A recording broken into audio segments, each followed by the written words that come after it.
Could be, because they probably have temporary now. So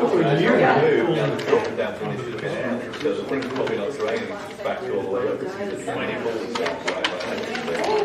And the base is probably not converted. They said, I read, they said we got a month range.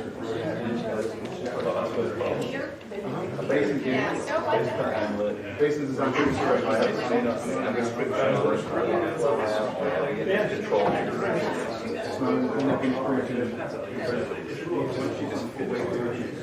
He's emailed, he could have gotten your insurance. It's not going to back up in most cases. I don't know what else is going on around there. Give her my best. It's coming in from the side. It's not.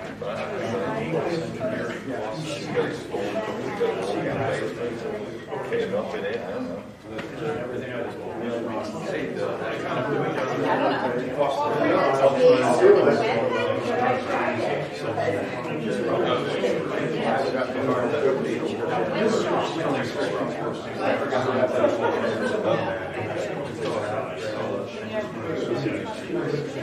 Until I get it. But you could get data. I think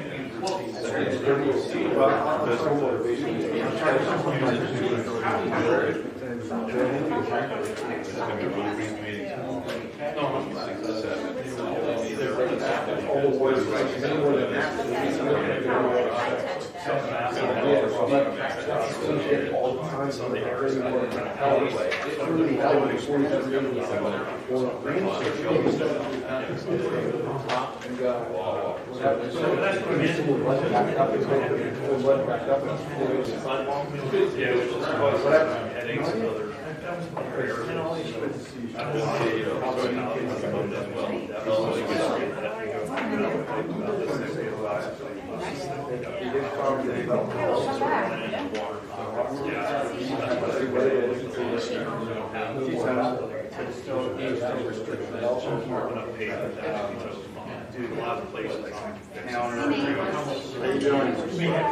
Good.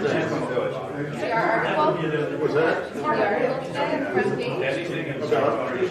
Arbor Day? No. Did you post it? No, you didn't see it when you did the book? No. Yeah, I sent it to you. Yeah.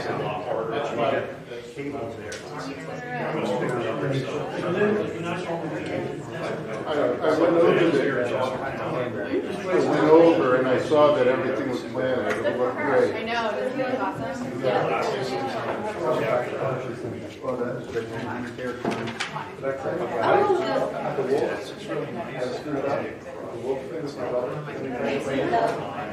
so they do it behind the scenes before being there, before 4 hours behind the scenes before the New America.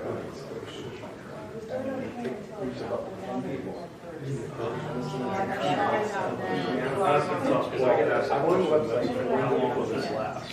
Both was acting on it.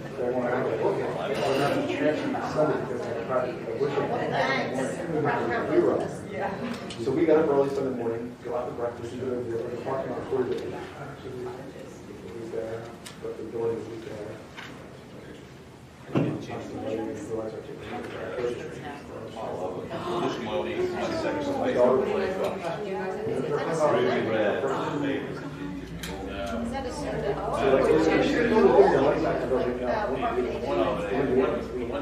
So it will rain on Sunday. She left the house at 6 a.m. She was like, well, in the rain, the park and closed. They're under the tax. We were the only people. There's 3 of us. We know what you're going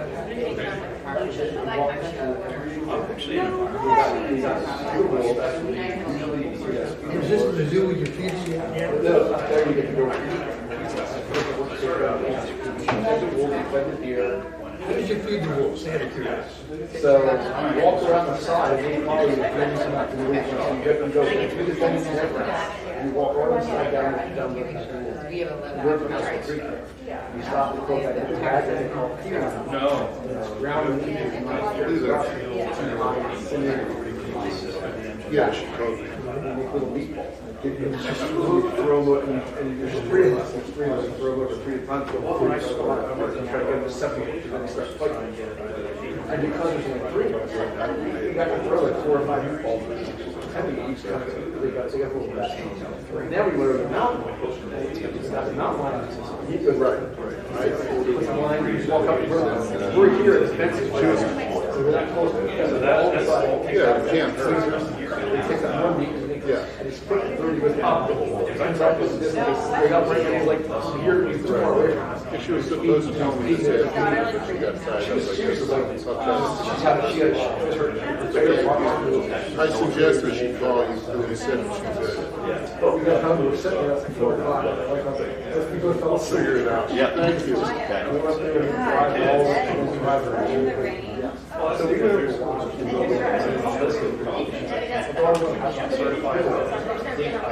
really got wet and really good. Well, they took us into a education center, we got to hold a python and show us the back. We went into places. We were the only people that saw those higher cross-country. Glad you went back. So we went to the lodge, and they had 2 different lodges as well at the same time. We didn't know they were there, so.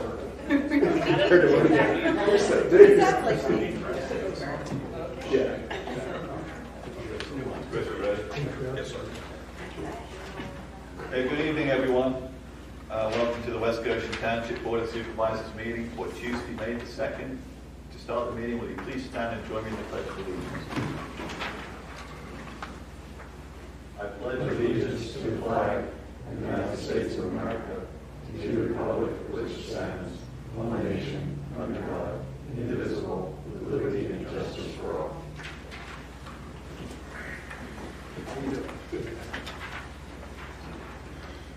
Thank you. Please be aware this meeting is being live streamed on the Township YouTube channel, and the meeting may also be audio or video recorded by people present in the room. The first item is public comment. Is there anyone attending who would like to raise an issue that is not on the agenda this evening, or has a question or comment they'd like to ask of the staff or the board? All right, we'll move on to the next item, which is item number 4, upgrades to the police department shooting range. Chris, would you mind introducing the topic? Yes, Mr. Chairman.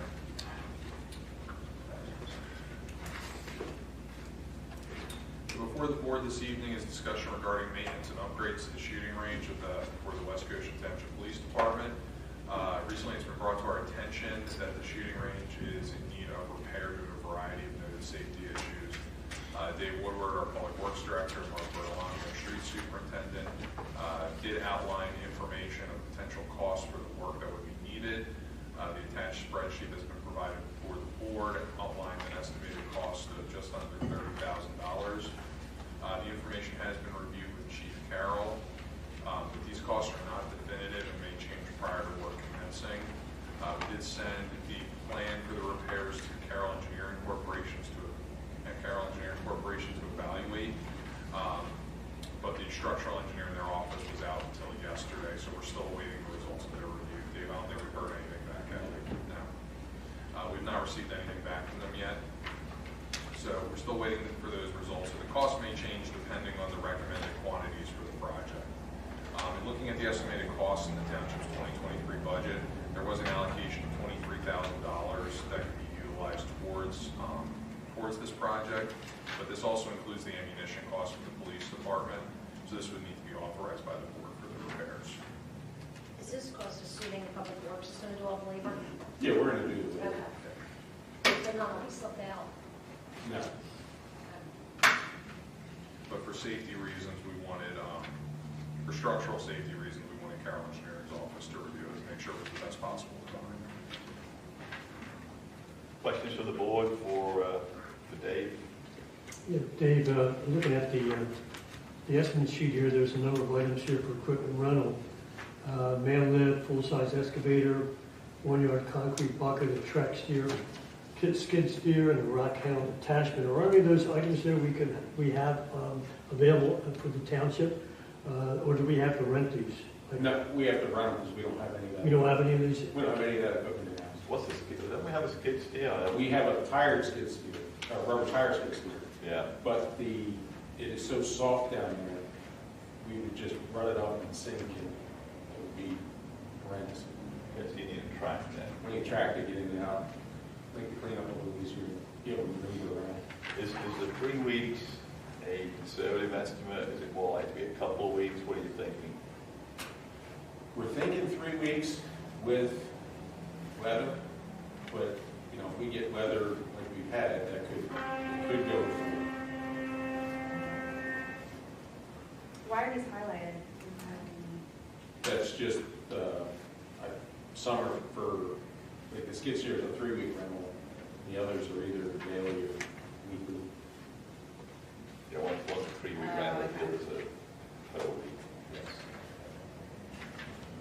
Also, as I recall, when we went there to look at the shooting range about a month or so ago, I believe there was a pile of stone there, maybe even a couple piles of stone, and I see you have stone listed here also for $2,300. Is that just a high estimate, or just to cover your bases? We need about 20 tons in each baffle. Okay. We've lost a good bit of stone over the years, and once it gets contaminated, we don't want to reuse it because it's going to be mixed with dirt.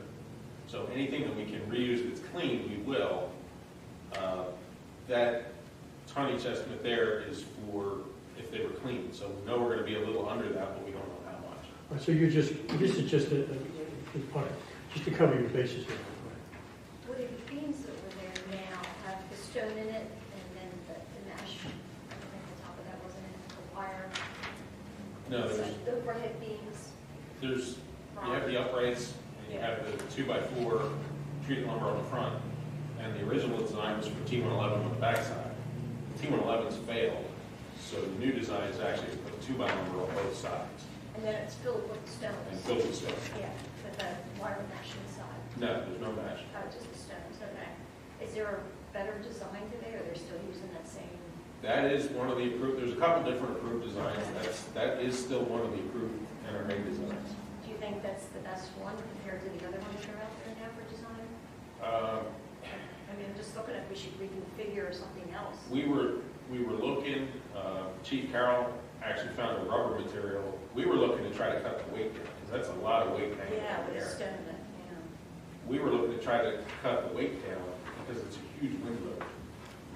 But he found a rubber material that is very expensive, but it's actually a little bit, it's either the same weight or a little bit heavier than the stone, so we're not really saving that.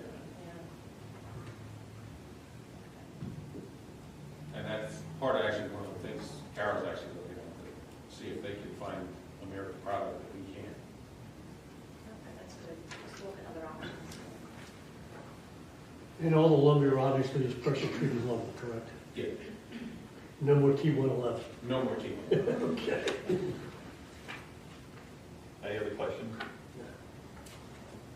So what's the board's view as to approving a project here? Maybe do it with a not to exceed amount, because we need Carroll Engineering to review the design and maybe some tweaks to that. So we could authorize tonight a not to exceed dollar amount. Yeah, this doesn't include Carroll, does it? These No, costs? and it doesn't include anything that they may come up with. And not to exceed, what we estimate is what we can see right now. Once we tear the T111 off, we may have some more 2x material to replace. And we don't know, the lumber market's up and down, the prices are all over the That place. supply too might be an issue. The supply chain issues. Do we know what estimates Carroll's going to have for this, what their estimates would be to review it? No, Cost. their structural guy was away, he's just back, he's Well, it just should back. be a few hours of a structural engineer's time, right? I mean, Yeah, they're it's not- a professional engineering service, so we'll get a small bill for it. Yeah, it's not a, I was just thinking we should go above what this is, a little bit to cover Carroll. What, Let's get so that. what I'm hearing though is we're not quite sure what the amount's going to be. Is it Right. 30,000, 35, is it 40? We don't quite know We yet. need to hear from Carroll. What I would recommend, so this was to kind of initiate the discussion and show where we're at to date on looking at these numbers and the work that Dave and Mark have done so far to put everything together. What I would recommend is that the board delay any action until we hear back from Carol and we can refine these numbers accordingly and bring them back to the board for a final authorization. Yeah. Subject to the the fact that when you get in the field and do the work, even when you've got a approved design, you can end up with an extra cost anyway. Yeah. So, There's a definite unknown factor in this. My one question for Dave, I know we had discussed this, one of these products does have a pretty lengthy lead time, I think it was 7-week lead time. Yeah, the all thread, but again, with Carol, we're not, Maybe we don't. yeah.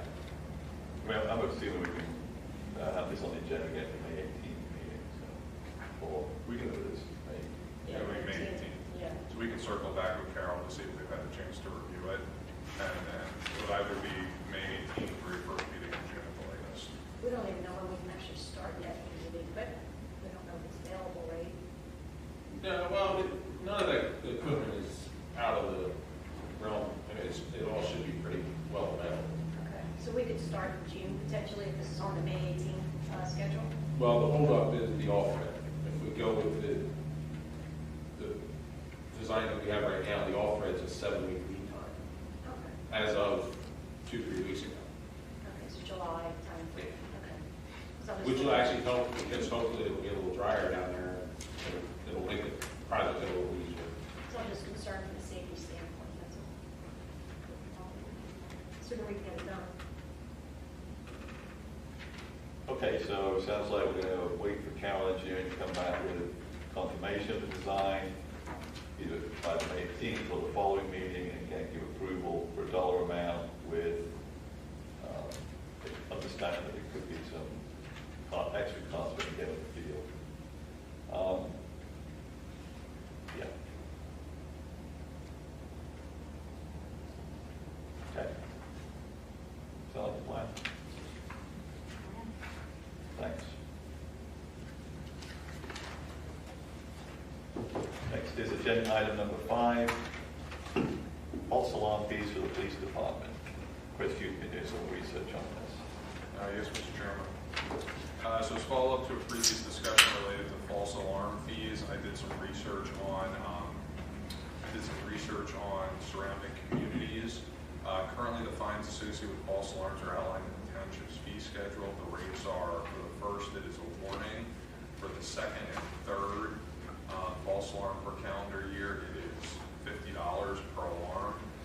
Fourth through the seventh, it's $100 per alarm, and eighth and any subsequent alarms in a calendar year is $200 per alarm. So I looked at some comparable communities in the county, looking at Westchester Borough, East Goshen Township, Tredeffrin Township, East Whiteland Township, Westtown Township, and Willistown Township.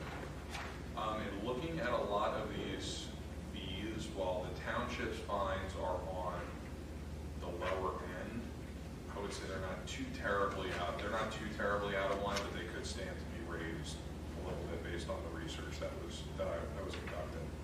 I will say two of them, specifically Tredeffrin and Westtown, do divide up their fines. I did speak with Chief Carroll related to calls for a single-family dwelling unit versus a multi-family dwelling unit, and he said there is no response that is different in the type of dwelling unit that there is if they get an alarm call. Same thing with residential versus non-residential. And if you're not responding any differently, I don't know how we can justify a different fee structure for each one. I disagree with that. I think we should separate residential and commercial out because the residential rates are not high enough for commercial, and I don't want to increase the residential a lot higher. But if you're not using any additional resources that are then increasing your costs, how do you justify a higher fine? What's the goal? Is the goal to have people take care of their alarms? Yes. Isn't it the same whether you're a residential property owner or a commercial property owner? Most of the false alarms based on Chief Carroll's research are in commercial properties. When you say most, you're talking 55% or 90%? I don't remember the qualifier that he gave, but the vast majority were in commercial properties. If I'm a commercial property and my fines are very low, I'm going to continue to have fines and pay them versus potentially fixing it or putting in a whole new system. It's just like, that's nature, just like. Well, I would rephrase that, Tina. I would say commercial property owners maybe don't get on the ball as quickly as a resident does. I mean, have the police come to their property and do they fix fix it the first time, or is it, you know, on a lower list of things to do for the day? And therefore, the likelihood of continuing alarms is probably higher in commercial property, and that's maybe what we see. If we can actually get that data from the chief. So I think, you know, maybe we need to get their attention with a higher rate for a third or fourth alarm. For commercial. For everyone. Yes, Because I think residents are going to take care of it for first or second alarm. If it's a faulty alarm system, they're not going to want to keep having the police come out to the property. So I agree with you, Sean, and I also think that we should more model after East Goshen and do the first and second tomorrow morning. Yep. So I think in calendar year, that's pretty fair, and then beyond that, get their attention with a higher rate. Yep.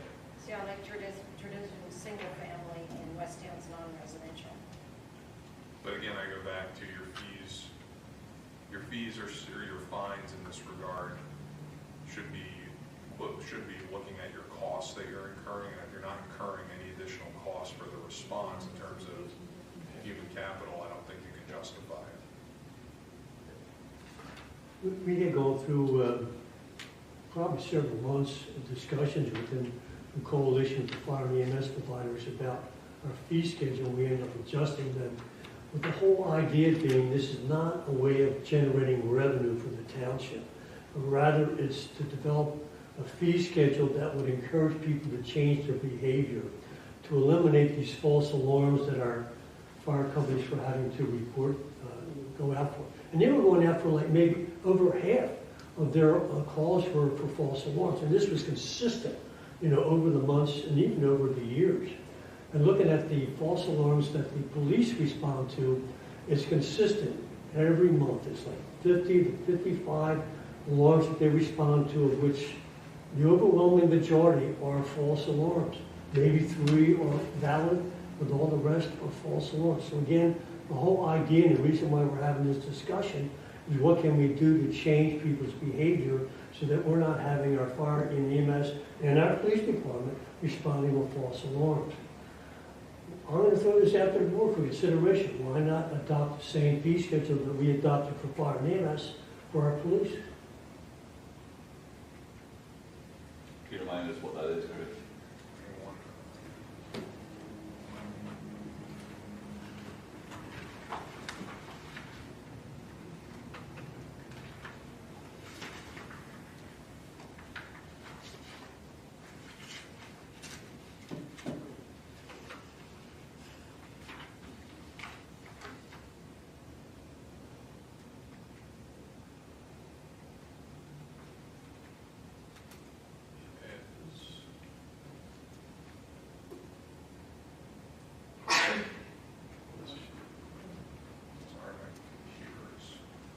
Since you've added, increased the fees, has it changed people's behavior? I'd have to speak with Andrea. So for fire, it is.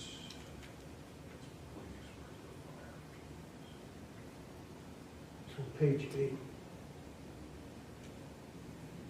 have them there, John? Yeah. Tell us what they are. Yeah, for false alarm fees for the, So there, I have them in front of me now. okay, go ahead. Warning for the first one, second in a calendar year is $100, third is $250, fourth is $500, fifth and sixth are $1,000 each, and seventh and any subsequent is $2,000 each. Now, I guess there could be an argument that there are more resources used with a call for fire versus police because you're bringing the volunteer organization predominantly, you're bringing people away from their job, they have apparatus and equipment that they're pulling out there. Whereas with the police, and this isn't to diminish anything they do, they're here working their normal job and responding to calls, which is part of their normal duties. So there is a justification to have these fees be higher because there's probably more resources that are being utilized and expended.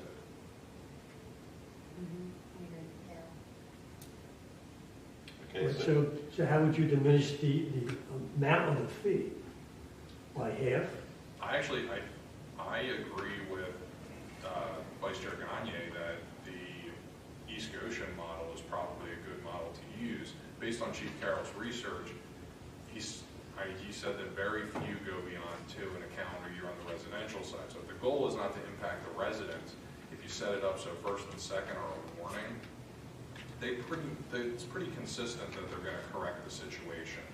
And then anything above that, if you go with $500 per alarm, that we start seeing, frequent flyers, so to speak, that's 2.5 times what you're currently charging on the 8th and 5 times on the 7th alarm currently. I need to increase the residential though. I mean, those are accidents. I know Three in a firsthand. year is not, 3 is easy to do when you have teenagers in the house. but it shouldn't be. We have to, And why wouldn't they be accidents in a commercial? So I think they happen for all different reasons. I also don't see a justification for, if you're not differentiating on the fire side between commercial and residential and commercial, how do you justify differentiating on the police side? Because you don't want residents to pay that much. What about residents on the fire side? I think unless you can differentiate, first you have to identify what your goal is. From a legal perspective, is your goal to recoup some of the costs that your department has in responding to these calls? If it's the same cost for residential and commercial, I don't think that there's a distinction.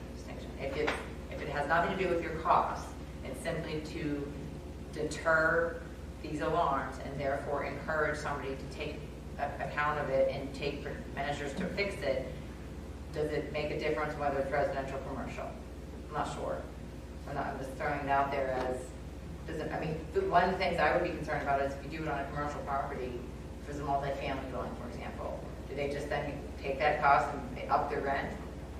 I guess it depends on how many resources they're deploying for commercial versus residential. If there's a false alarm, is a fire truck go out? This is all just police. This is just police fees that we're talking about right now, right? And so that's why when this came up, I said, well, I asked the question, do your costs, whether it's going to a commercial building or going to a residential building, are they the same? And the answer the chief gave was yes. So if that's the case, then the question is, should you differentiate it in terms of a deterrent? I'm not sure if it's going to make a difference if it's residential or commercial. Neither person wants to pay that fee, so it seems like it would have the same impact regardless of whether it's a residential or commercial property and what the fee is. If you're just saying, well, I don't want to make it higher for the residents because that doesn't seem fair in terms of the legal. And again, I'm just trying to I'm worried that a commercial property, they got to the meat of, well, why are you raising it on commercial and not residential? It was just because I don't want my residents to be harmed, but I don't really care if you're a commercial business. I don't think it's going to pass muster from a legal standpoint. Yeah, I agree. My position is that they should be the same fees, whatever we end up agreeing, for both residential and commercial. I accept the argument that the response is the same, the cost is the same, there's no justification to have a differentiated fee. Yeah, I would Are we agree. on board with that? Can we move on to the actual cost? yeah. Okay. So let's move on to what, we've got a suggestion from John, which I didn't hear much board support for, around making the same for fire and EMS fees. So what about an alternative where, the first and second alarms are still a warning, which is actually less than we have today, because the second alarm is a $50 fee. But then for a third through maybe the fifth, we go to say maybe something that's 100 to 250 range. We can talk about that, and then it goes beyond 5. We're getting into 6, 7, 8, can be in this $500 range. To me, that is a point of saying I think residents is going to take care of the issue. If they're having more than 2 alarms, have the police coming out to their house, etc., they're going to want to understand what's happening and fix the problem. A lazy commercial property owner may not. I'm saying lazy in the sense of it's not a priority. They don't get the fix right. They don't get on it quickly enough. They have 2 or 3 alarms fairly quickly before they find out what the root cause was. I can just see it being something that is not given a priority. So, to me, a higher fee than we're currently asking for a third and subsequent alarms in a calendar year is more likely to get their attention. You want to do something about it, if that supposition I made is true. What do you think? That also complies with Chief Carroll's recommendations, and he suggests to increase the fines on those with more than 2 false alarms in a calendar year, and that would primarily impact the commercial folks, who are not taking care of business here. Because most residents don't go beyond the second false alarm in the calendar year. Why not there in East Goshen? Their fees.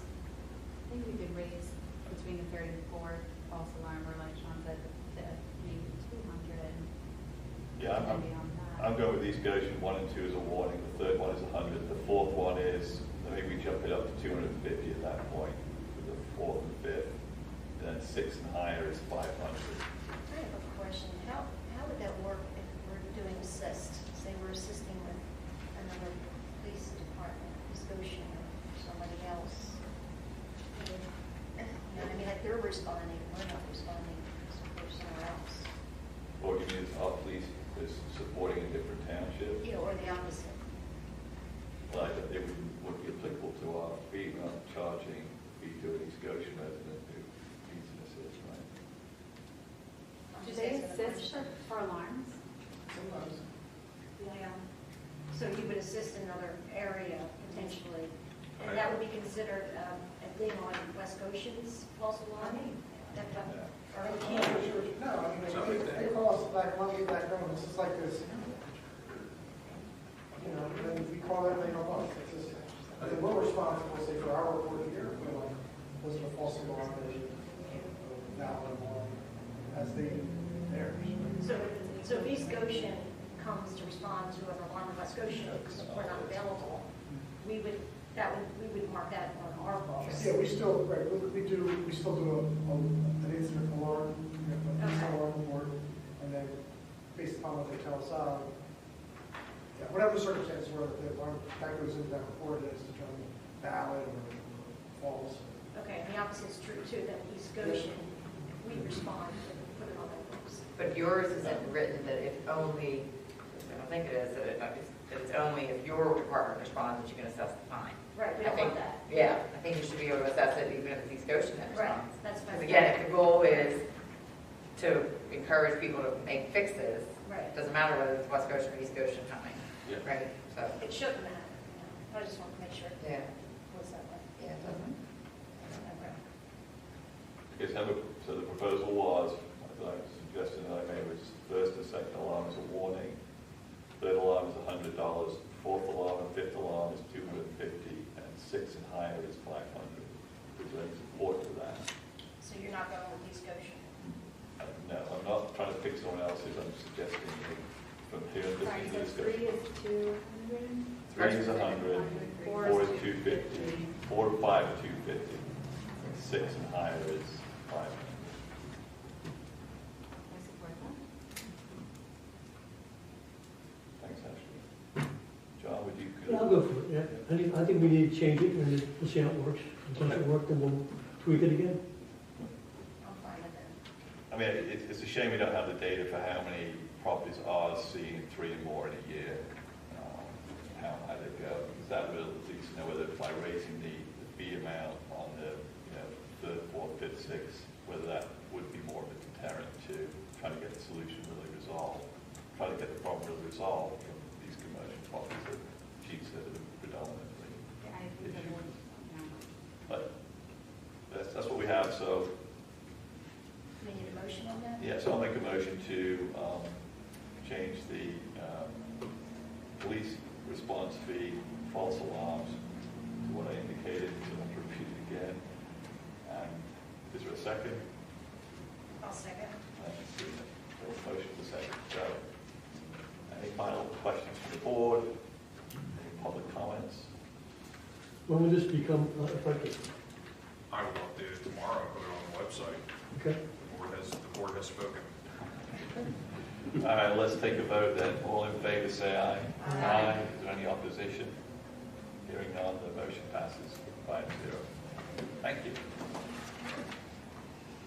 Very good. We're up to item number 6, corrugated metal pipe analysis presentation. Welcome, Sean Fabian from HRG. Welcome, Sean. Thank you for having me back.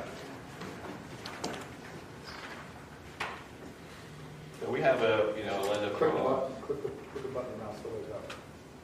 We have a letter from Chris that introduces the subject, and I'm going to go through it. Sean, if you want to, mention any of the particular documents that we have, just refer, tell us what we're supposed to be looking at as you go through your presentation. So I was trying to get the mouse to work.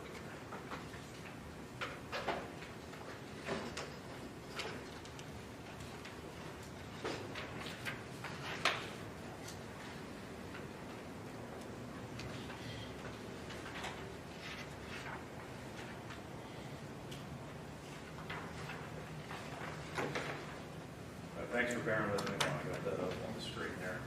So the last time I was before the board was back in November. We had discussed kind of where the assessment effort was to date at that point.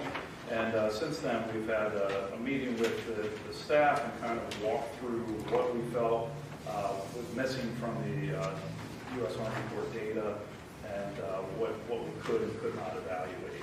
We did send a letter to the solicitor and the township manager to kind of detail the types of issues that we were running into, and we received an additional data package from Army Corps of Engineers here on the 18th of April that was able to identify some missing areas that we had in here. So I have two different maps up that kind of simplify some of the maps you have in front of you to try and talk to a little bit of this data. So one of the exercises we did was establishing where some of the previous projects performed for replacements had occurred and what the actual paving plan is for the next couple of years, and try and plot them out together to try and understand that compared to these no data areas and some of the gaps that we've had filled in. So on the one map, we have all the red dots are previous projects that have been performed in the past year for repairs, and we have a number of planned paving projects through the township here. And those are color-coded by year that they are planned for. The other simplified map is kind of walking through the areas that were missing data and where some of this data push from Army Corps on the 18th fit in. So everything that's a blue line on here is still in a missing data segment where we might have a video, but we have no idea which segment it aligns to. And anywhere you see this little yellowish dot in here is actually a data point that we can now relate a video to an actual structure. So if you have an inlet with two pipes coming into it, we know that one of those pipes may be bad and a couple other key areas. So this was able to relate a number of videos that we had to actual known locations in space that we could take a look at and determine if they were in need of repair or in a state that was decent at this time.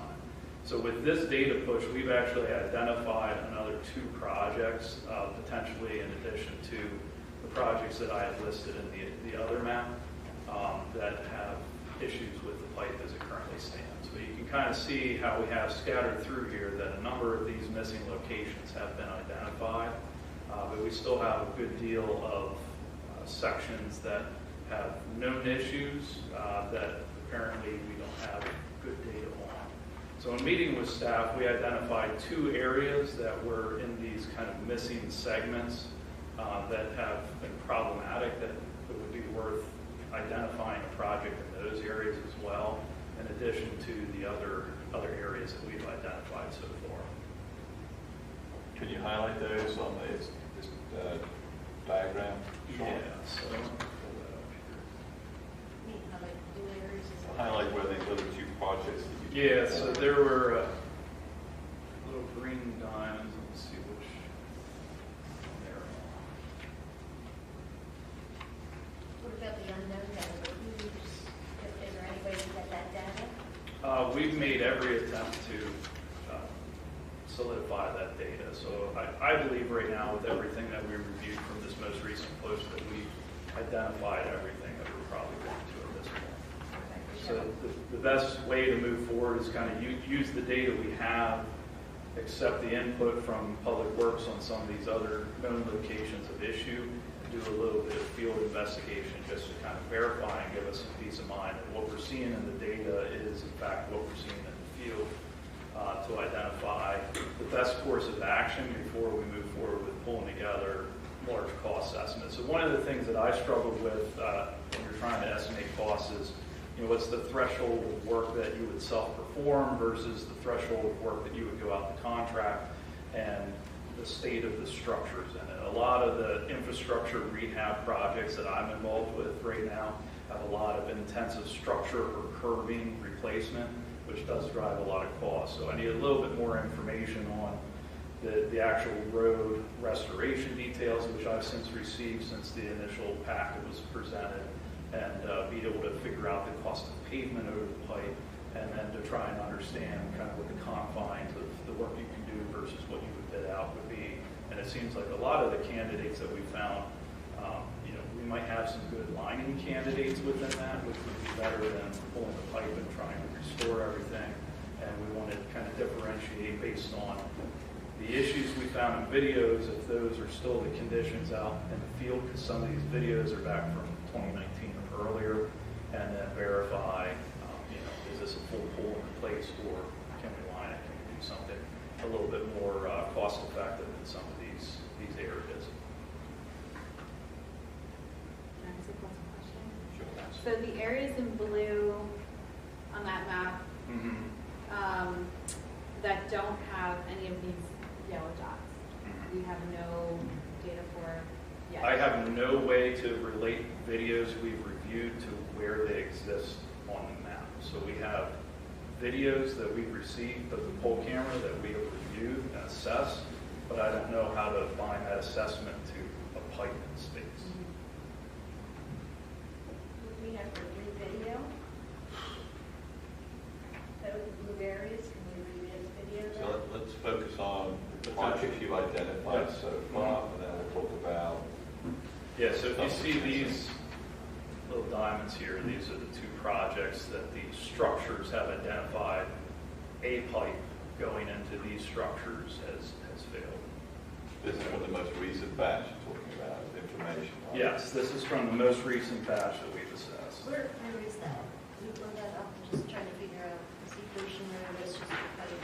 Let's see if I have the right name on this here. Yeah, so the one we have bottoms rusted completely out, major pipe deformation, and a serious buildup of sediment.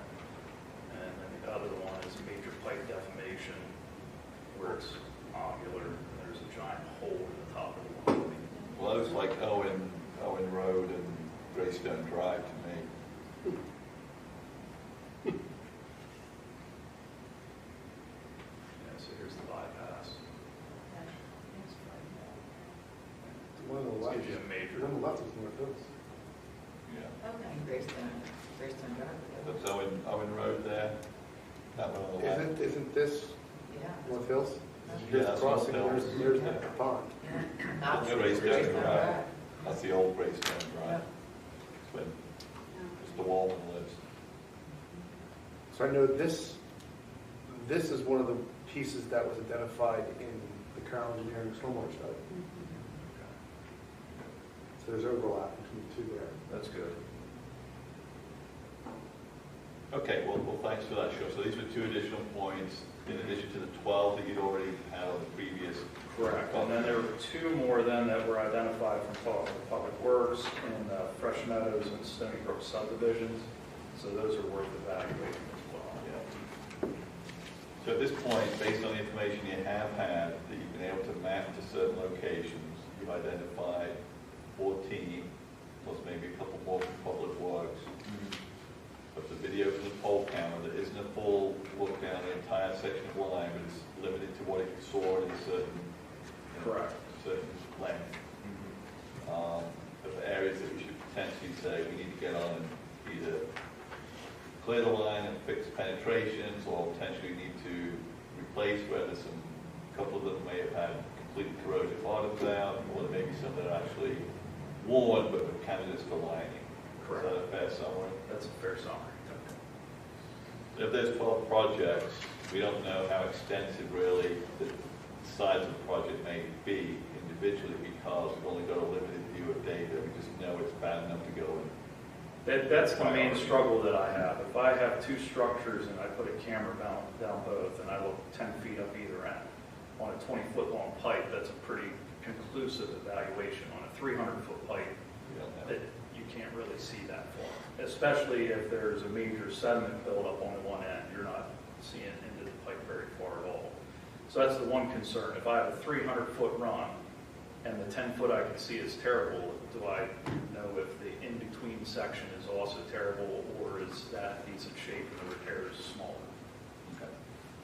So at this point, would your recommendation be that we should, based on the prioritization that we talked about last November, the color coding with these areas being the top ones, this would be the area that we would now go and investigate further and be more specific about the size, scope, and concept of the project. It would. The other thing that we did discuss is there might be some benefit as well to try and take a look at some of the different data sets that I set up. So we're looking at rust, structural integrity, debris, to try and identify some of the other information that this is telling us, where, you know, what would be a good candidate to flush and might be fine, what is a good candidate to potentially line and address it before it becomes a structural issue. So we might be able to look for some additional opportunities with that.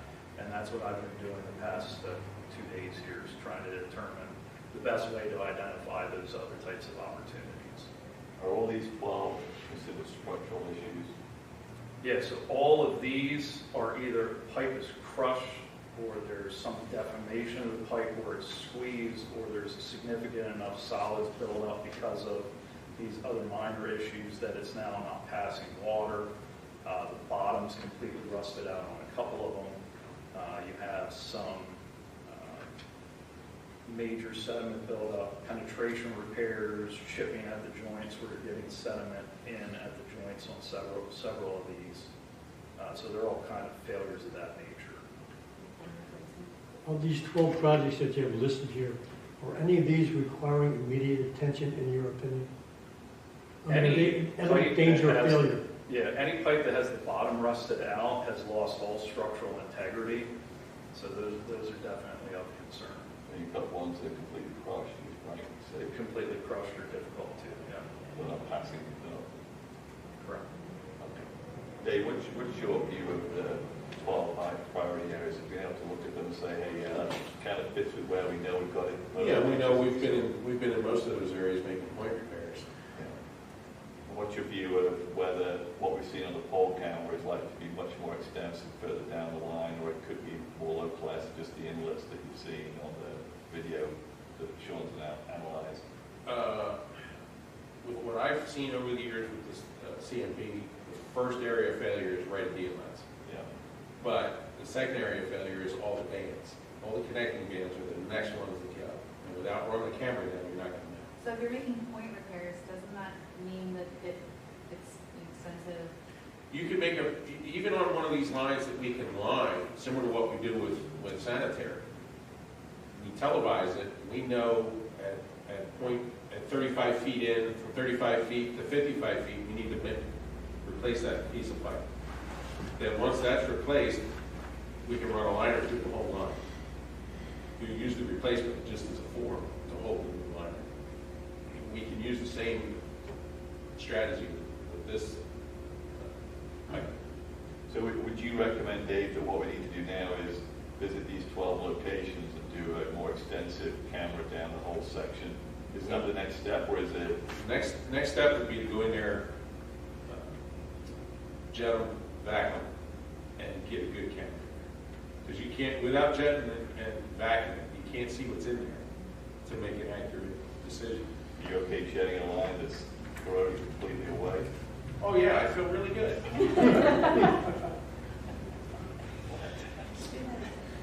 But that's the only way you're going to know. We have had issues with other places doing the videoing where if you have a substantial amount of the bottom of the pipe gone, you can't run the RC tracks down to even view some of them if they're that far gone. So usually after when you go to proper flush, you can get a good sense if you have something you can see that you can't even pass the camera through. So that's been a restriction that we've run into on some. What's the PSI you're on when you're flushing? I'm just curious. They're pretty high. The nozzles, it's really on your nozzle pipes. They can run a more gentle nozzle. But it's still pretty high PSI. It's similar to sanitary, running a jetter through AC pipe. That's what I was trying to compare. It's about the same. Okay. So next step is back. Jetting it back. Jetting and. Jetting, vacuuming, and seeing the video camera through it, because that's the only way you're going to know for sure if you can line the pipe. Yeah. If it's accounted for lining, we can get a lot more pipe done. But we're not money by lining it, but digging it all. Right. Can we use our better off to bring a crew in to jet and camera? If we pull the sewer camera up, now we're not cameraing the sewer lines Yeah. that we're trying to get around to doing all those. And you really need, we can't jet with our jet, we really need to be able to jet and clean the material out. So you're looking to supplement it out, basically. Can we go back to the amount of analysis that's been done and whether we've exhausted what we need in terms of information from this data set that we've got? And we've been at this a while. We run into hurdles getting a quality data set from the Army Corps. You've got some response and you've done the best you can to map that. It's been a little bit of extra data, but there's still quite a lot of blue lines that have no information. There is. So in your view, Sean, have we exhausted this data set at this point on the assumption that we're not going to get anything more than we've received today? Yeah, my understanding is what they've sent us, they thought was resolving the remaining. I'd be surprised if there was anything new coming from them. Okay. So you did talk about trying to explore a little bit more information from the videos that you've got. Could you just go over that a little bit more as to what that entails? And Sure. So what I did is I exported all of the GIS data into an Excel spreadsheet so you can do some sorting of the different columns. So we were taking a look at, what scores really high on sediment, but from what we could see scored lower impact on structural integrity and on rust. And those might be good candidates where maybe we have a sediment source, a lot of trees, a lot of sediment that have flushed into the storm sewer and might be flushed back out and returned to full function. To try and look at those as potential additional flushing candidates. Wherever we have a low structural deformation, but we have high rust, those might be good candidates to go in and line. If we don't have it pinched enough that we can actually run a liner through there, but it hasn't failed otherwise, those might be good lining candidates to try and create a lining protocol, because if you have a large package of lining that is more cost effective, and also you're getting ahead of potential critical failures down the road, which are a lot more costly to repair. So if you can kind of shore up what you have in a lining program, that might pay some dividends. So those are the types of things that we're kind of playing around with. And that's also then how we identify the projects. Whatever scored highest across the board, elevated in, we try to evaluate, did that score high because there's just a lot of sediment, or there's some other failures around, and try and pick things that were failures.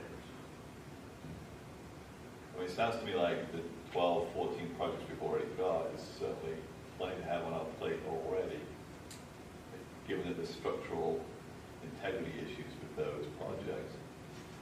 To do more work on assessing lines that may have debris and look structurally sound from what you've seen today, doesn't sound like we're going to get to those they wouldn't be a priority for us to get to anyway versus these other ones. So I'm just questioning the value of more effort on this current data set. Unless the board, again, will chime in if you feel differently. Oh, and that's why I wanted to supply the export. So if there is additional looks that you want to do it, that you have the data available in a manner that's easy for you to take a look at, kind of shift around yourself. Brian, what are your thoughts? I agree. I think the data set, as what I've seen, is pretty much exhausted. Under Sean, you've done a lot of work with it. We've talked several times, and we've done a yeoman's work effort to try to get through it. But I think now it's where we identify and say we've got 12 to 15 areas that we start with for basically cleaning and videotaping to see and get an assessment.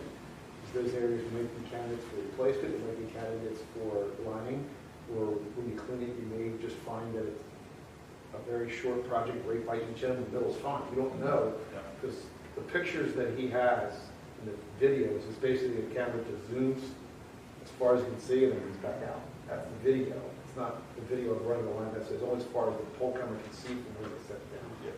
And we have a limited scope, limited availability of data. So I think our best course of action is identify at least 12 and then see how that goes. Get an idea of cost, and we can start parsing the township up into additional pieces.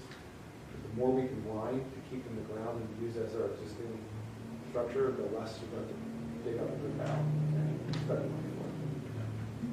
and you'll have less potential for additional third-party utility issues. If we run into a lot of those types of issues as we replace corrugated metal pipe that has a thinner wall to it, plastic pipe has a thicker wall, sometimes you have to drop to get out of the cover, now you're in line with water, gas, other utilities that then create kind of nightmare or ripple effect of other things you have to coordinate if you have to take it up. So definitely the line is a lot smoother.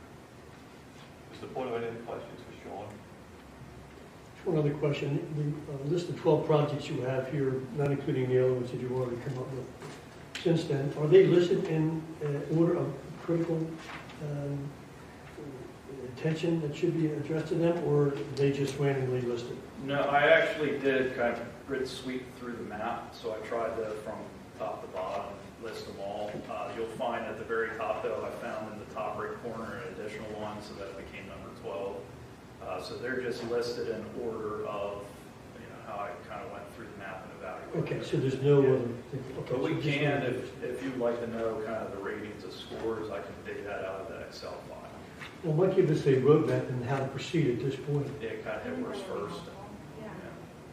Well, it'd be good to get these all televised so we know the full scope of it.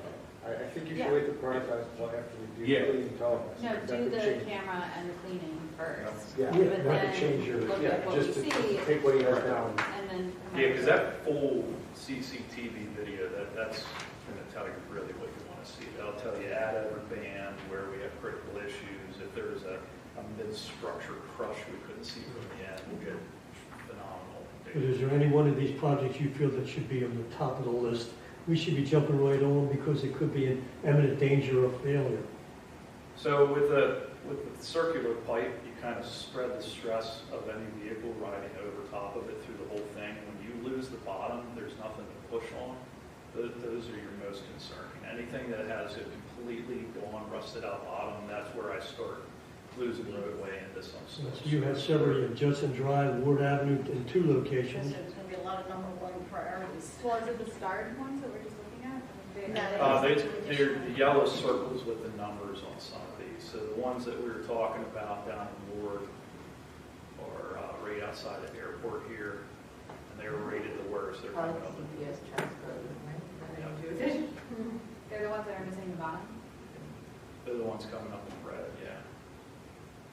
It's pretty bad. So they scored the worst on rust and structural integrity and all the sediment out of So it. in order to clean it, which we will, and look at it on Probably camera, right. it still needs attention very well. So the ones that's the worst, especially the bottoms on the pipes, the cause of that, is it age? Is that what we're seeing? The oldest ones are the highest priorities, or is there something else from an environmental standpoint that's causing that?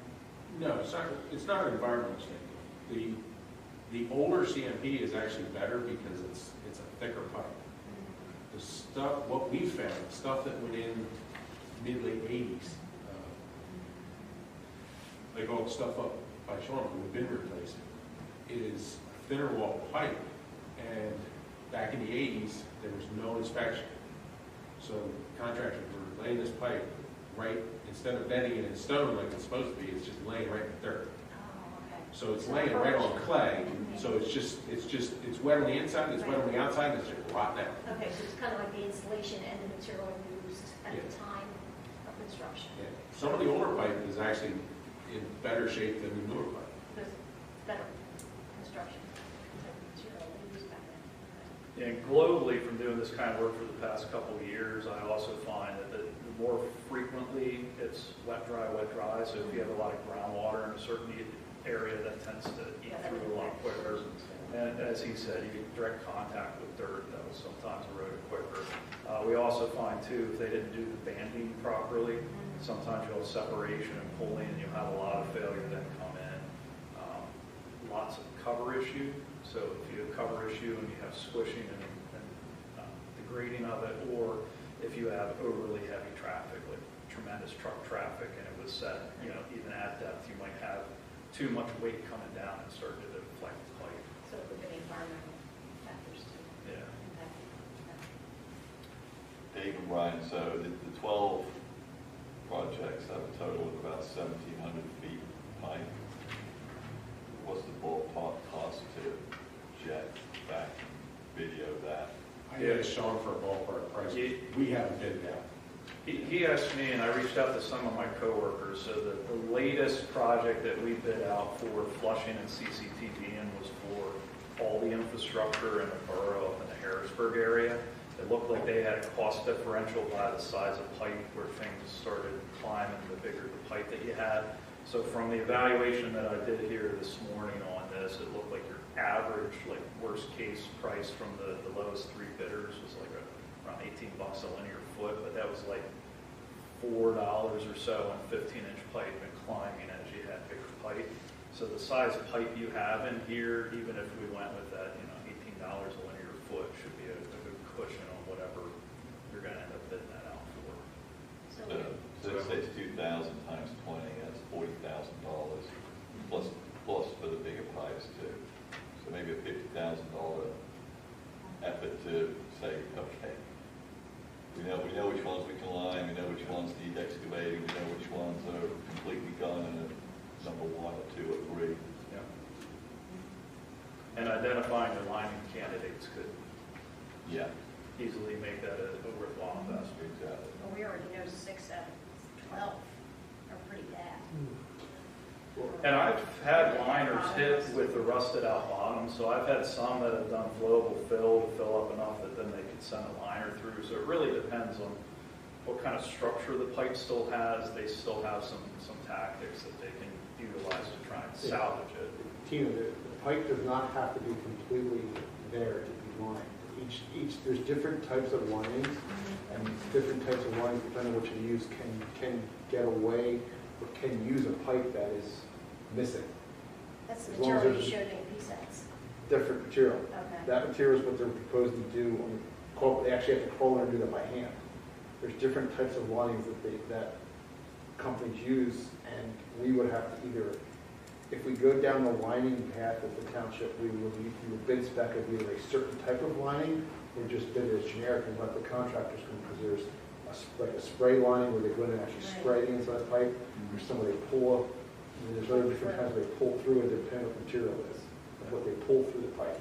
And depending on the pipe, type of lining, they can get away with, I was told in a previous township looking at this for lining that they can get away with almost 30% pipe loss and still have the lining hold.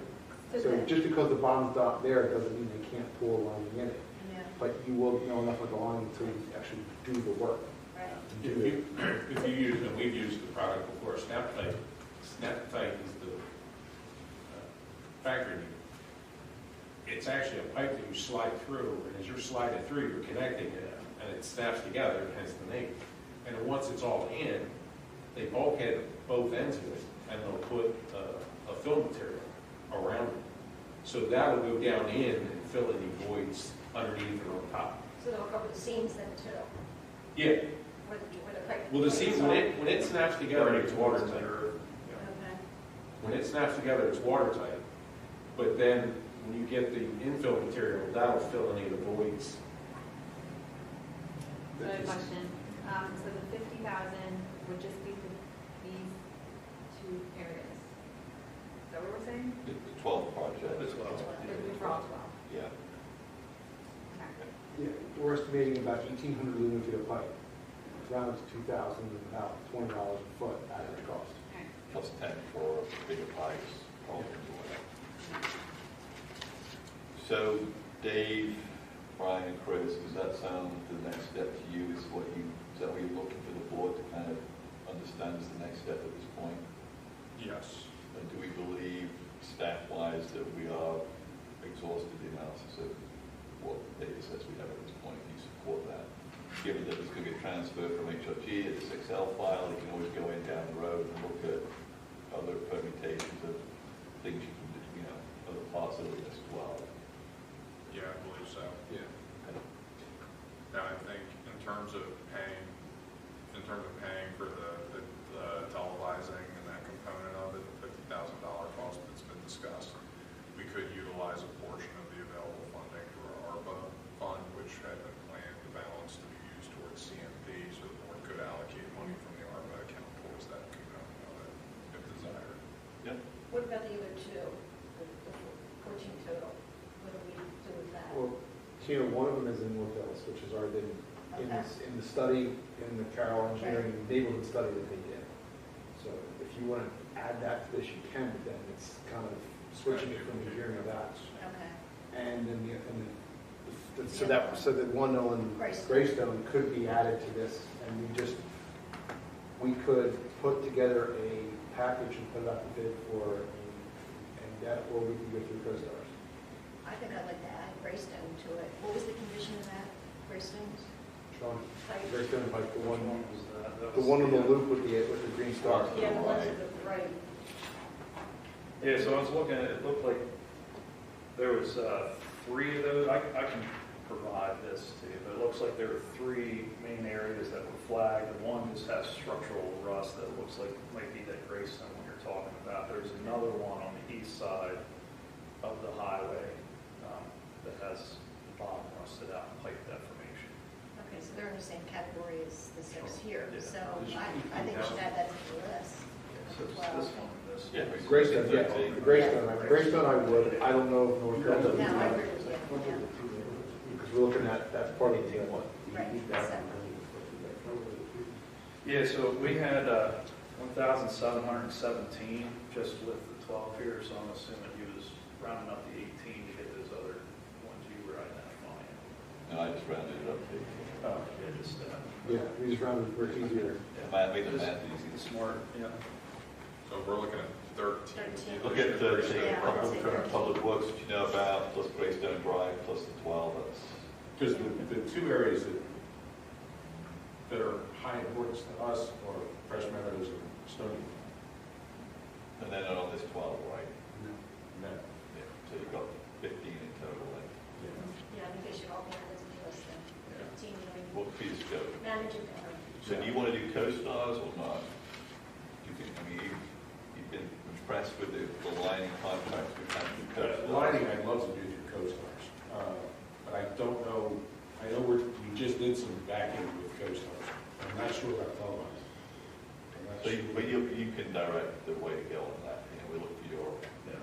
advice. And I do have a bid package that we recently pulled together. We actually requested that they do the NASCO scoring when they video it, so that we get some scores back on the condition of each of the pipes. Now, the blue area, let's talk about that for a minute. Mhm. Would we recap, can we go through our camera with that, blue areas? Well, I think that's kind of phase 2. Yeah, right. Let's get through the areas that we know, and then phase 2 with a vacuum and cleaning is to go get the areas that we don't have any information. Unless there's an emergency in the blue areas, then we're back to. Yeah. Well, and I did want to mention that we're talking, I have very little confidence you'll get additional data from Army Corps, but if you by chance do, and they can relate additional points, we've provided the Excel files of all our engineering evaluation of every single pipe video that we receive. So the second you can tie those to known points, we can go back and pull additional information for those, and that's available to you. So if there is some instance where they come back and find additional data that can tie to any of the known points, we can relate that pretty easily. Maybe by phase 2, we'll have that information. Other board questions for Sean? Well, thank you. We appreciate your being here tonight. Mr. Chairman, Steve. How was the data from the Army Corps? So they took videos. It looked like it came under contract like 2015, and they ran it for like the next couple of years. So I have videos all through So like it's 2018, 6, 7, 8 years old, right? Already is a good point. So you might already have more problems in there than Potentially, yeah. And that was a limitation of the study that we noted as well, that, you know what you know and what you can see, and some time has passed. Any other questions? Okay, well, thanks, Sean. Thanks for having me back, I appreciate it. So you don't need any other action from the board tonight, you have a way forward in terms I think we of... have a way forward. Okay, Brian, you good? Good plan, yeah. Thank you.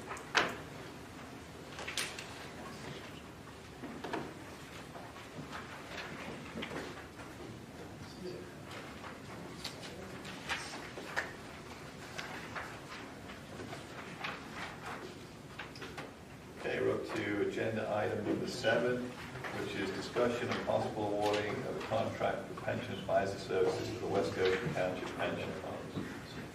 So I'll kind of give an update on this, since I've been involved with this process since we got going. So as board liaison to the pension committee, we've been running with staff an RFP process since September of 22. So the process has been pretty thorough. We did an RFP request. We got 10 responses in total to that. The pension committee did a thorough analysis of the responses and developed a short list for further interviews.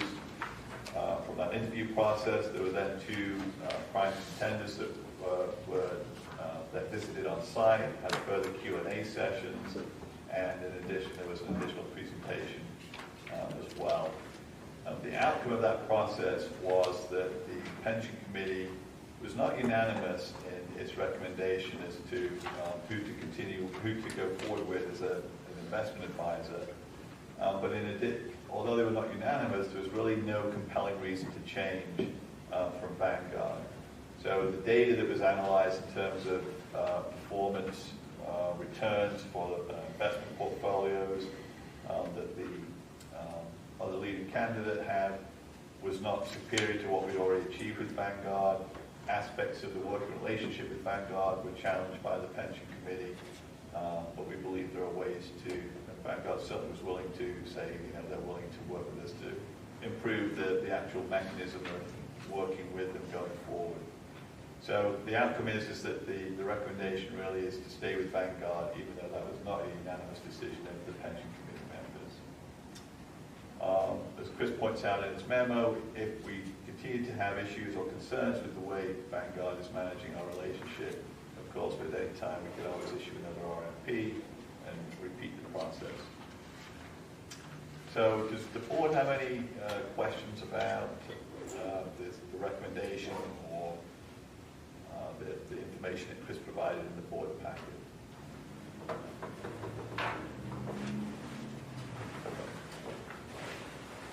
guess the few minor issues we have with Vanguard, do we put them in writing for them to correct?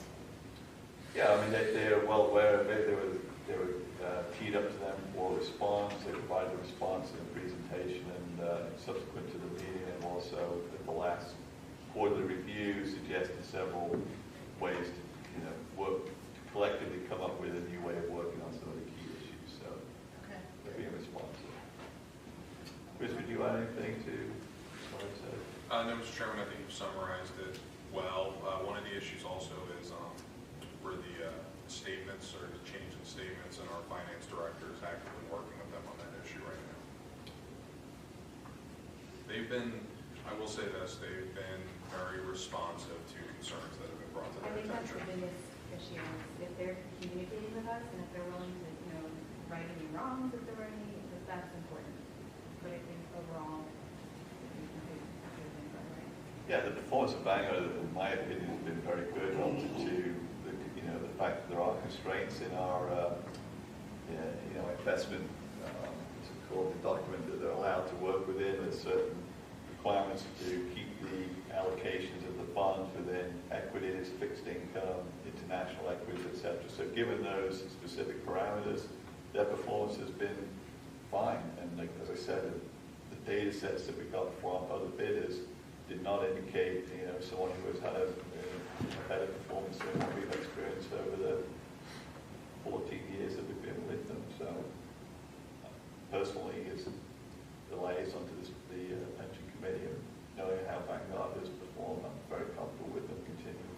That's good, and I'm glad that we did look at others, though. I mean, that process is really important, and I'm glad that the pension committee went through that, and I accept the pension committee's recommendation. I agree.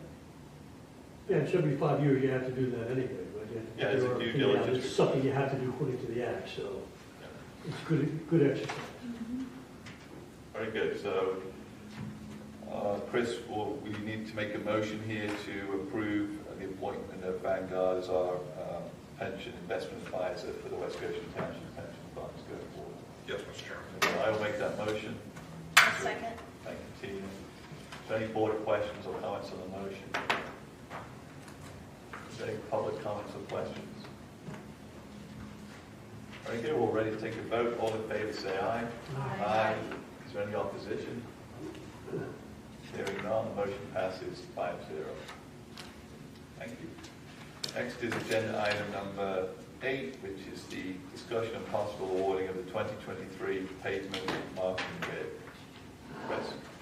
Yes, Mr. Chairman, so before the board this evening are the results of the pavement marking bids for 2023.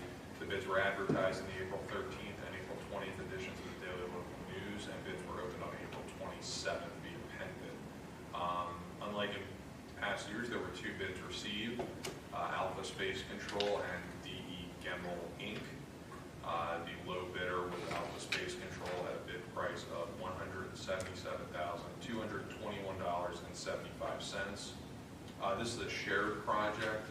Previously, Westchester Borough had participated in this, however, they have chosen not to. So the 4 municipalities participating this year are West Goshen Township, East Goshen Township, Westtown Township, and Euclid Township. Am I missing any? So an Alpha Space Control bills each municipality based on their share of work.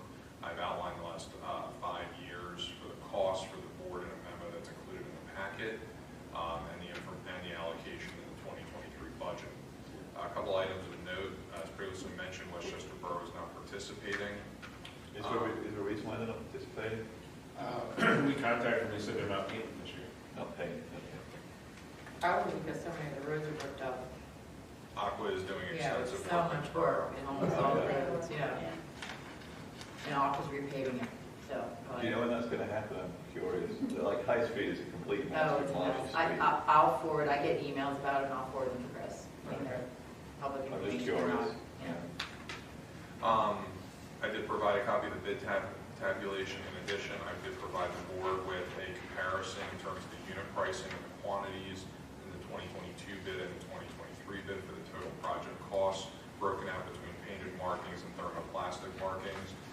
Noted on the item that's before the board, the comparison, I did highlight the changes in the unit pricing, and generally overall, the unit pricing was relatively consistent from year to year. There were, looks like about 6 variations across every line item that was included. The overall bid price is roughly $11,600 less compared to 2022, and I would attribute that primarily to Westchester Borough not participating in the project this year. If you look on the comparison document between 2022 and 2023, these under thermoplastic markings, the single white and double yellow lines, those were Westchester's components of the project last year, and those were not part of the bid package since they weren't participating. So based on this information, I would recommend that the board award the 2023 pavement marking bid contract to Alpha Space Control in the amount of $177,221.75 based on their bid opened on April 27th, 2023. So our portion would be $44,305 for the township. Actually, Mark's estimate is it'll be about $68,000 to be our portion. So it is higher than what's budgeted. Don't we divide it by 4 townships, the total amount? It's based on quantities. Oh, Based on okay. the unit. And then this cost down here per year, that was just West Goshen's cost? Correct. Okay, so we're about 60,000 and 22 is 81,000. Correct. Okay, so it's down. Okay. Mark's estimate is that it'll be approximately $68,000 for 2023. And one of the drivers in some of the increases is every year we rotate out a park that gets restriped, and this year's park is Community Park. Yeah. Plus, when we do a rotating project, we always put it back with thermo. We did a lot of work last year with a lot of thermo. We didn't plow, so that's in relatively good shape, so we don't necessarily have to hit all those. By awarding this bid for this amount, the other municipalities have delegated that authority to us to accept this bid on their behalf. Yes. And we don't have much choice in the matter. Second-class township code requires once we put this out to bid, we have to take it lowest bidder. I'm just curious, why is there such a divergence between the 2 bids we did get, $177,000 versus $468,000, for the same scope of work, I presume? Same scope? I mean, any insight as to why? No, Alpha has, they've been the only bidder and low bidder for years. So we've not had a bid from Gamble for the last 5 years? No, that's a new name. Right, okay. So, excuse me, John, like for example, a single white line, Alpha is 9 cents a linear foot, and the other one is 36 cents. It's 4 times the cost per Yeah. linear foot.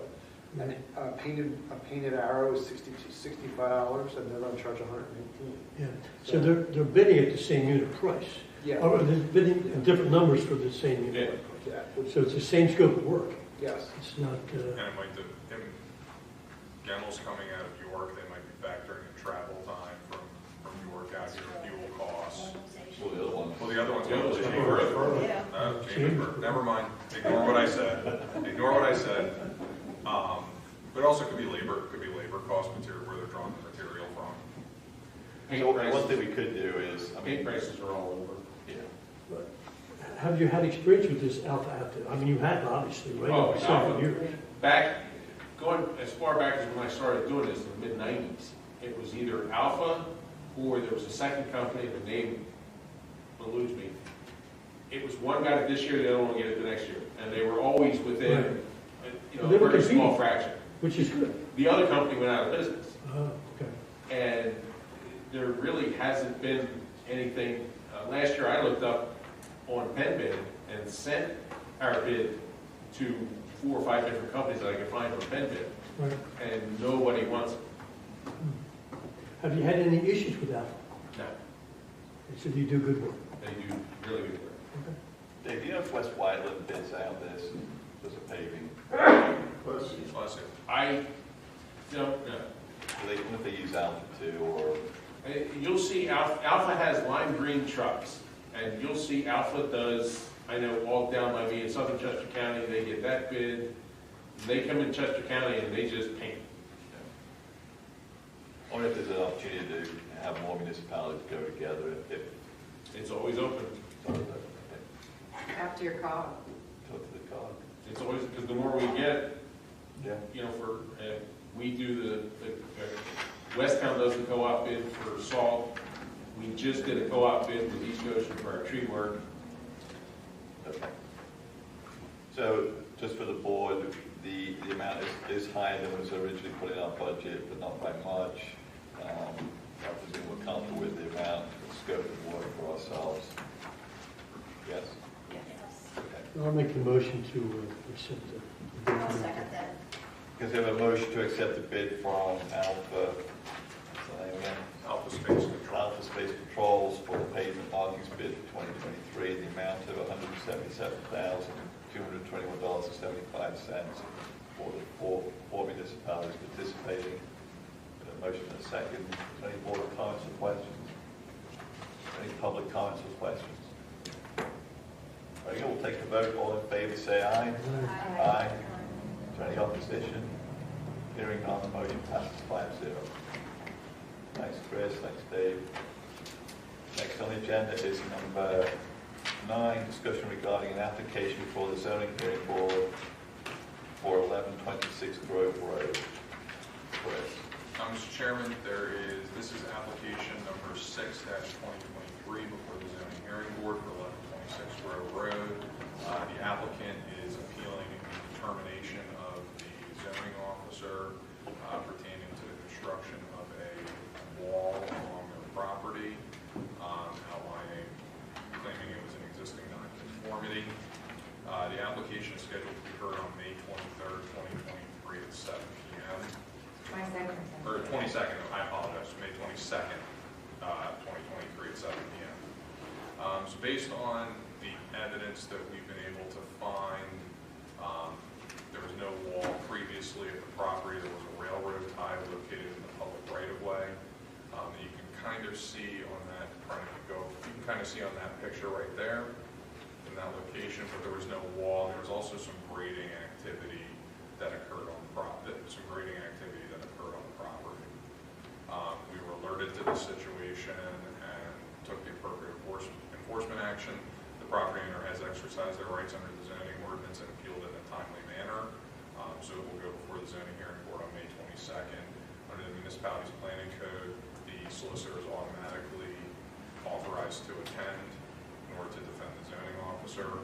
However, in this instance, what I would like to do is try to avoid it getting to the zoning hearing board, set up a meeting. You know, they filed the application, they have 60 days in which to have the hearing, but I'd like to meet with the property owner and see if we can resolve this matter before going forward. Even if there was an existing nonconformity, they would still be required to get a permit under our code for the wall. The wall is under 4 feet, so it would not require a building permit. But it is within the right-of-way of Grove Road. Our street superintendent did go out and measure it, not deep in the right-of-way, but it is in the right-of-way of Grove Road, about 2 feet, I believe. There was also some grading activity that occurred there that would also require a permit and soil disturbance. So that's my plan. So you're looking to have a meeting with them. What would be the resolution? What would, according to what we have here, to obtain full compliance, you must obtain required permits. Correct. So is that what you're looking for this individual to do? You also need to get a variance. They will need a variance for it, because it's supposed to be set back 10 feet. And what is it now? It's 2 feet in the right of 2 way. feet into the right of way. It's plus That's 2 about 8 instead of foot. minus 10. When was this wall put into now? In the last month. Oh, Yeah. that's soon. We were alerted to the situation, and we went out and looked at it and took the necessary Just enforcement curious, action. now for them to go before the zoning hearing board to appeal the violation they received, that's going to cost them some money, right? Correct. Now, instead of them spending, how much would that be? It's $800. $800. So they got to spend $800, go before the zoning hearing board to appeal the conviction. How much would it cost them just to get the permits? Well, they need a variance. They do need a variance. They don't still know need that to go yet. They before don't the understand that yet. Yeah, and what I'd like to do is sit down with the property owner and meet with them and discuss the entire situation and see if we can resolve this in a way in which, Right. Well, one of the questions I would have is, with Kristen there as well. so just back up 1 second. Anytime that a notice of zoning violation is issued, if a property owner appeals that to zoning hearing board, municipality's planning code says the municipality has the burden of presenting evidence first to uphold the notice of violation. So that's where normally, as zoning applicants come to you for variances or special exceptions, your choices are, do you take a position or not? Do you want to go and send the solicitor in support of, to oppose, or do you want to stay neutral? When it's a notice of zoning violation, if you want your notice of zoning violation to be upheld, you must authorize the solicitor. We don't really have to authorize them unless you say, we don't care, let them get off, which I don't think you're going to do. So it is, the burden shifts in the notice of violation appeal, that we would go first, and we would demonstrate. I'd call the zoning officer as a witness, and I'd say, what's your job? What did you observe? What section of the ordinance does that violate? When I read the notice of zoning violation, I was concerned because I didn't know what was in violation. He didn't call out specifically what was in violation. I had to ask Chris, is it higher than 4 feet? Where is it located? So now we know those facts, but I think it's important for us to give that information to the property owner and make him understand this is the process you should have gone through. Number one, you needed a zoning permit. You needed a grading permit. You're not allowed to be 10 feet. You have to be 10 feet set back from the right of way. Your options now are, and just be frank with them, you're probably going to lose the appeal part of it, but you may win and be able to keep your lovely wall if you apply for a variance. But my question to the board is, if we were going to do that, will the board be okay with a variance request to keep the wall where it is at a setback of 2 feet? Into the right way. not Into the behind right it. way. That's what I don't, Yeah. so I'm not good with that. Explain to me, how far back are they? So What's according this, to. it's supposed to be 10 feet, what is They're this supposed setback? to be, so your right of way is 16 and a half feet from center line to the exit, to their property line. The wall's about 14 to 14 and a half feet, depending where you're measuring. So the wall So is. it's 8 feet difference of what the ordinance requires. The ordinance requires them to be 10 feet from the right of way line, and they're about 2. They're 2 inside the right of way, not inside the property. So then they, So okay, so they're then 12 they feet need from full. where they need so they're- 12 feet from where they're supposed to be. So we're Their saying wall- if their they private applied wall for is a within- permit, that wall would not have been approved without a variance unless it was 12 feet further back from where it's Yes. currently shown. Correct. Right. So if he had followed the process and gotten the permit, he would have known up front that this is Yes. not conformed to Now, our requirements. he argues that there are railroad ties there, and therefore, because those railroad ties are there, he can put this wall there. I would say that's not a very good argument. a railroad tie there is not, probably was put there without any permits, and I don't think It's a we. railroad tie. It's a railroad tie, It's a railroad right. tie. That's what anyone can do. Somebody put it probably there as a retaining wall, I would think. We went back to 2007, and the data, the images from 2007 show one railroad tie. And in fact, if you look at the wall, if you look at the wall construction as you're facing it on the left-hand side, that railroad tie is still there. Yeah, here's the railroad tie, and then if I go, here's the railroad tie right here. So that's why you figured you'd build a wall there, because the railroad tie was there. So, You know, I think your ideas are right. You sit down to this person and see if you can work it out. Instead of making this into a federal case here.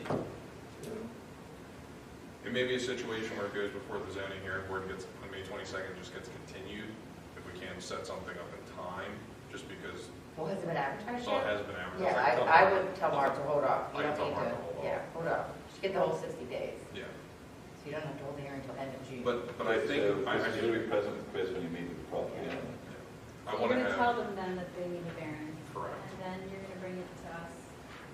for whether or not. Well, I mean, can you guys make it, I mean, what else do you need to know? You know where it is, the wall's where the wall Right, is. I'm saying, So we need to make that decision. I think you should, because I think it's helpful for us to say, oh, and by the way, if you apply for variance, the board's gonna oppose you. Like, Yeah, we need it to- doesn't seem fair. So I only have one question. So what problems does that wall now present for maintaining that road going forward, if anything? There's also a question of liability that is in the right of way. There's all kind of, I asked Chris that question, there's all kind of What things. kind of Yeah, in you're it, gonna right? have a 4-foot concrete wall in the right of way if somebody hits it.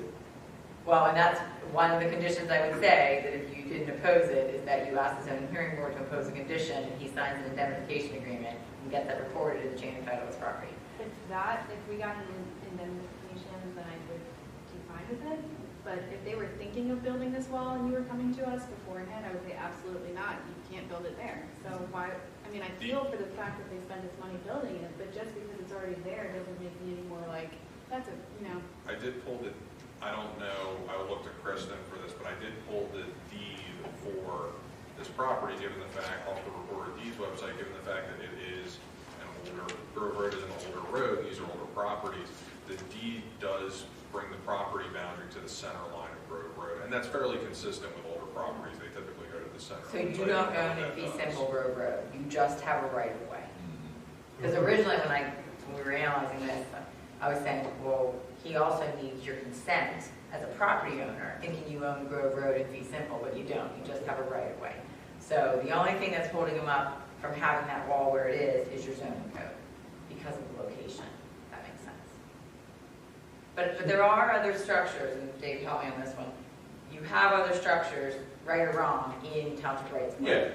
And do we have indemnifications for those? Absolutely not. They're probably there, I mean, think of Grove Road itself as you're driving up towards, I guess that's West Whiteland. Well, yeah, you've got the little spring house right down the road. Yeah, There's a just lot of build it down. situations. Again, not ideal for something new coming in. So I would Yeah. support then the variance if we had indemnification from the property. John? Well, I just took a ride down there yesterday, and all those properties along that Grove Road, they could have went up to the road. So I don't have any problem. I mean, it's unfortunate, you know, that he went ahead and did this, but it's there now. And if that wall wasn't there, a good strong rain would take a lot of his front yard and wash it down into the road. So that retaining wall, they were stopping that from happening. So I don't know. Well, he did grade it to create that wall effect though, right, Brian? It was a much shallower grade. If you look at his If you go back though, John. look at- foundation of his See, house, there's not that amount, he graded to create. he did bring it up, that's true, but still, a lot of his grading, There's the left and the right side. yeah, you know, a lot of that was, he did bring it up a little bit. Trying to but try to still. create privacy, like create a yard, yeah. Yeah. So the yard used to slope, and now it's not. Now they brought the yard up and flattened it out. So it's not like, But there was a slope there, and that's all along that Grove Road there. Yeah, but To varying much, degrees. much slighter slope there. Yeah, if you can see the elevation change there. so this is all filled behind it on each side compared to what you see here. Now, the other areas in West Goshen where they are in the right of way, is that because they didn't apply for a permit, because we gave variances? Probably been there forever. Probably been there before your ordinance came into place. Okay, so those I can't count as. No, just the liability, it's a liability situation. Like, you're not gonna get it, it's still your right of way, so you're insuring that road and you're insuring everything that happens in your right of way, whether there's a wall or not. So it's not like you're incurring more insurance. Is it more likely that somebody could maybe run into that wall? Probably. Yeah. See what I'm saying? So it's not like it's increasing your costs. I guess to the extent somebody makes a claim on your insurance because they have an accident, maybe that causes your insurance to go up. But it's not like you're gonna cover the risk any differently, is what I'm saying. Well, if we do put that clause contingent that he's responsible from a legal perspective if anything happens, is that even possible with his insurance?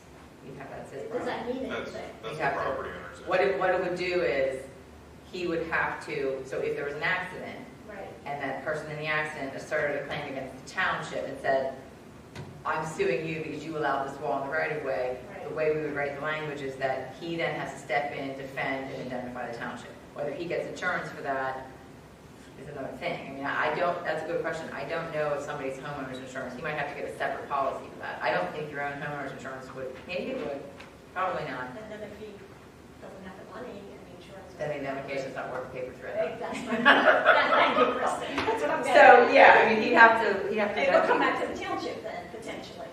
If he Come back to doesn't the have, township. yeah. if he But doesn't you have- but you're insured for it. But you have insurance. Yeah, but why do I want that liability to come back to me? Because it's a very low risk, Yeah. and this is something that's, I don't want any risk. so you want to. Township. Can't, anytime you're on a township road, you're gonna risk. Do you want to tell this gentleman how to take this wall down? Sorry, Sean, Ryan's, Sorry? the applicant is FEMA. Ryan. Oh, I'm sorry. It's okay. I'm not I gave explaining. women more sense than to build this wall without permits, sorry, Brian. If you would have got the machine. I'm sorry, what are you saying? Well, when you have this meeting with the homeowners, that's something you can bring up about it and identifying the township. Absolutely. Yeah. So, I mean, you know. So if that's something that the board would like What as a about, condition of any we want variance. an indemnification with a written with a policy with us as a named insured. Yeah, What about that, Chris? yeah, I think it's much better, yeah. And you, I don't know what amount.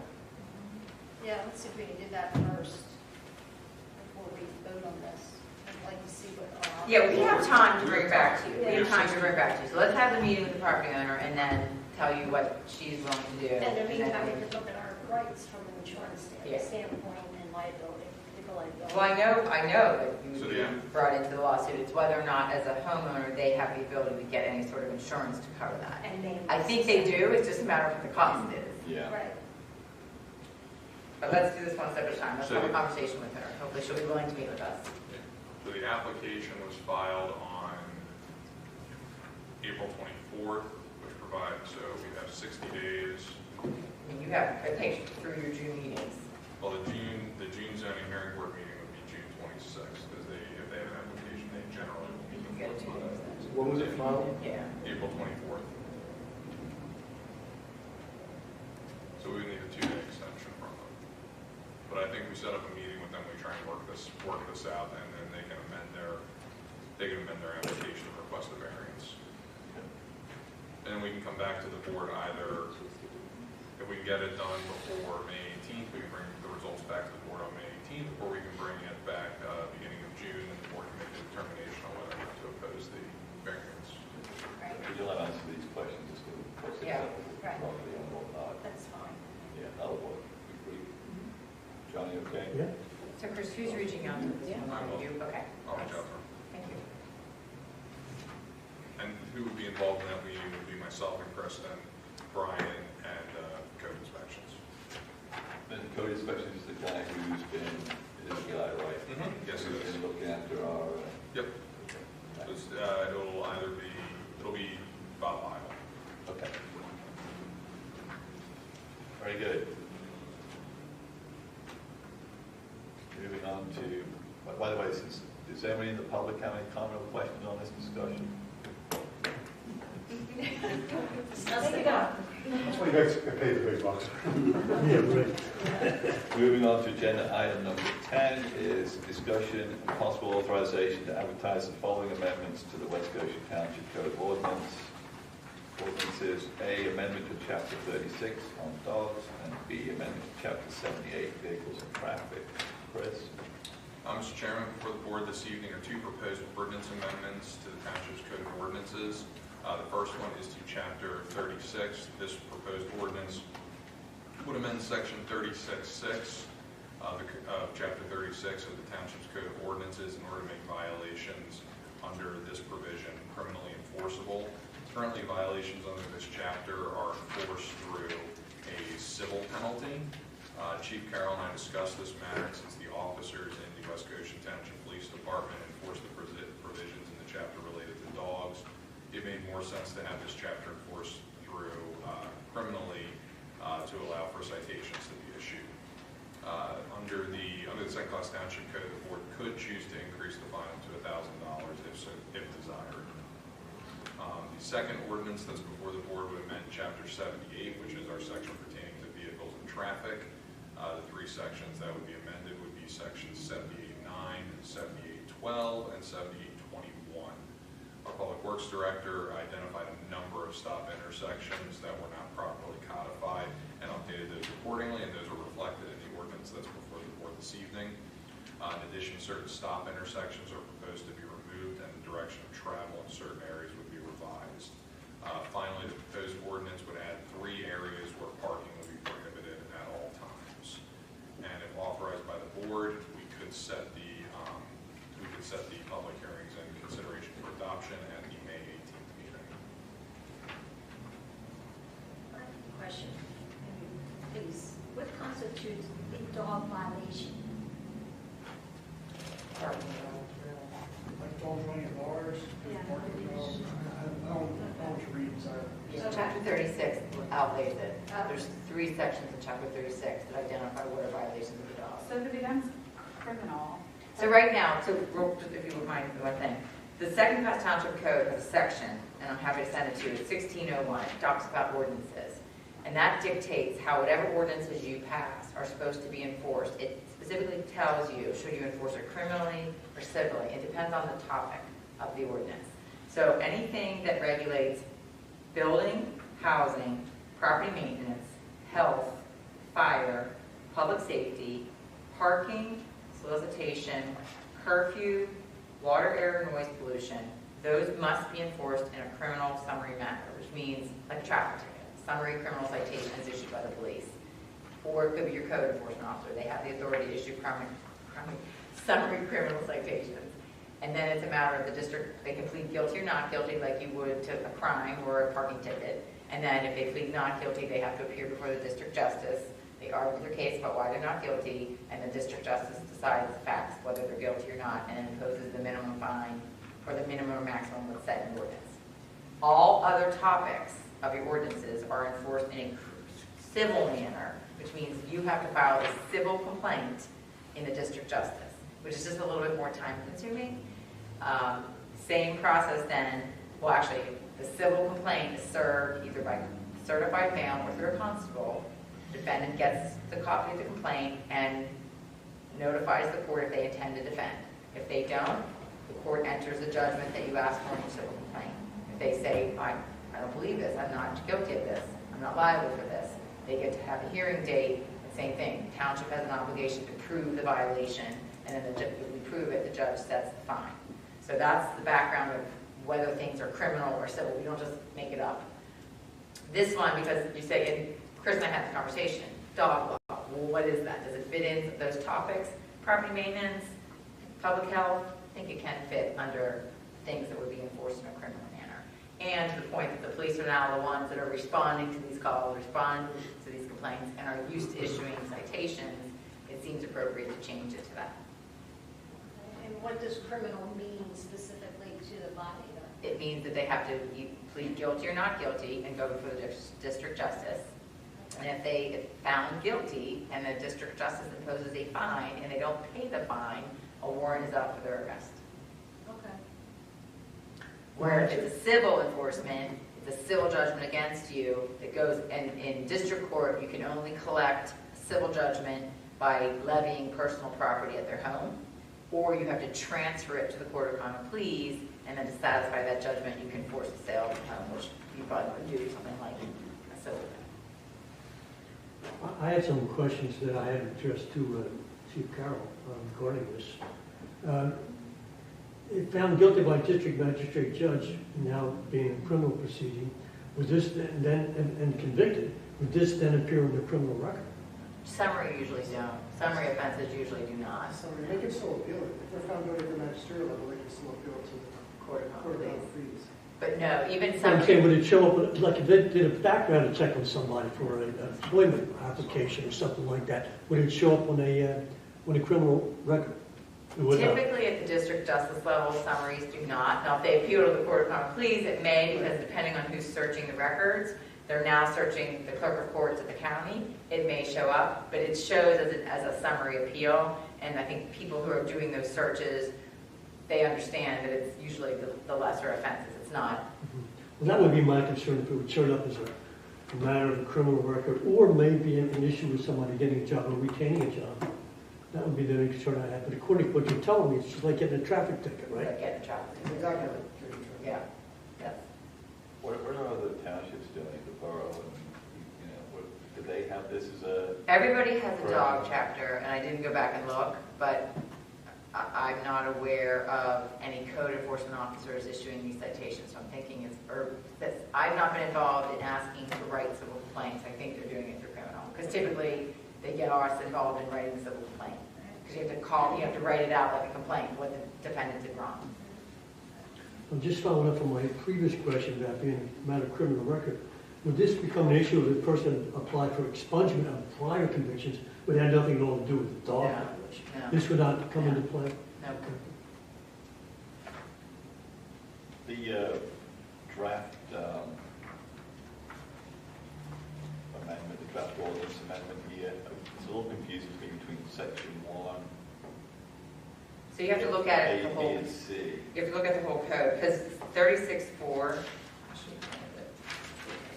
So 36.4 deals with continuous barking, and in section 36.4, or the section related to, in the section related to violations, it sets forth that any other sections related to, any other sections are subject to fines except for continuous barking that has its own fine schedule.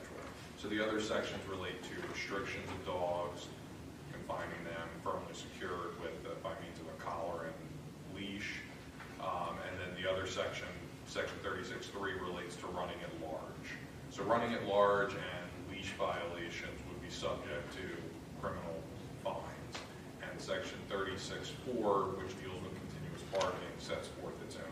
Well, it's still criminal, but you get a warning. You get a warning first. So it's 36.4 says no person shall own basically a dog which howls or barks continuously or incessantly for a period of 10 minutes or makes such noise intermittently for one half hour or more to the disturbance of any person. So basically it's giving people warnings to try to control their dog before they get a citation. Okay. So that's why That's why it's called out separately, yeah. call out separately with specific fines Fines, yeah. identified. So that's why it's different Yes. than the other section. Yes. Okay. So 36.6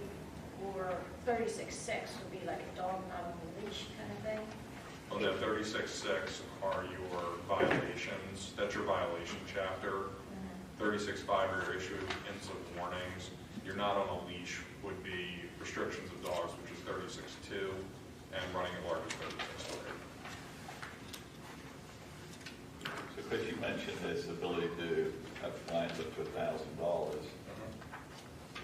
That's not what's listed in this. Yeah, that was my. Yeah, we copied exactly what's in here today under Okay. civil. Okay. But I wanted to bring it to your attention that Second Class Code does allow you for any ordinance you enforce in a criminal manner, you have the ability to increase the fine to go up to $1,000 if you wanted to. So that would just be changing the, for example, the $600 to not more than $1,000. Yeah, yes. Well, under 36.6A, Starts off at $50 and not more than $200 for that's that's a first violation. No, that's not working. I was just looking at the language where it says up to, so you've got not more than 200 plus or cost for the first section 1A. So what should that be? You could have it not more than 1,000, and then in B, you could have it not more than 1,000 instead of 600, and then Right. section C, you could, on the second page, you could, for a fourth and subsequent violation, not less than 100 and not more than 1,000. You could update it to reflect that. Yeah, I like that. Okay, could you say that again? I'm sorry, I was trying to. It's all the not more than. Yeah. Well, Thousand. right, but for A, you wouldn't want it. So A is the first time. So 36.6 is violation of every section except for 36.4. Yeah. So the first time, the fine is between 50 and 200. Okay, so that's Any it. subsequent one, it's between 200 and 600. So if you want the 600 to be 1,000, is that what you're saying? Yes. Okay. And then under C, which is just dealing with the barking dogs, you want on the page 2, On fourth D, and subsequent to go to 1,000. Yes. Okay. And again, the district justice sets that. They just need to know the Yeah. range. Yeah. Okay. All right, we'll change that. All right, any other questions from the board? Well, why are On we the dogs. increasing this to $1,000? I mean, are we trying to fix a problem that doesn't No, exist? How it's- much of an issue is this? Well, it's a range, so it's at the discretion of the judge, depending on what the information is before him or her on a particular case. And it reflects the ability to have a fine up to that amount for a criminal offense, correct? And I think you rarely get a district justice that's going to impose the Yeah. maximum. Very, very rarely. Okay, so let's talk about the other section then, the vehicles and traffic. Does the board have any questions on the update that Dave has listed for the different different intersections that are stops, and the other changes, B and C, the direction of travel changes, and the stop intersections that are being removed?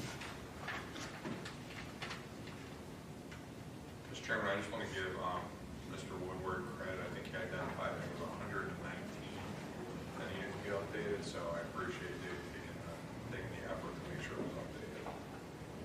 What property did you take go in there? This Say, all why came is- about when we found that the do not block driveway sign wasn't in the ordinance. So then we started looking, and we found a few others. When you give a mouse a cookie. Yeah, I'm done with it. So I just want to appreciate it. Thank you, Dave, for going through and doing There's that. a lot in my neighborhood, probably. It runs the gamut. Some of the neighborhoods, some were already ordinance and some aren't. There's no rhyme or reason to it.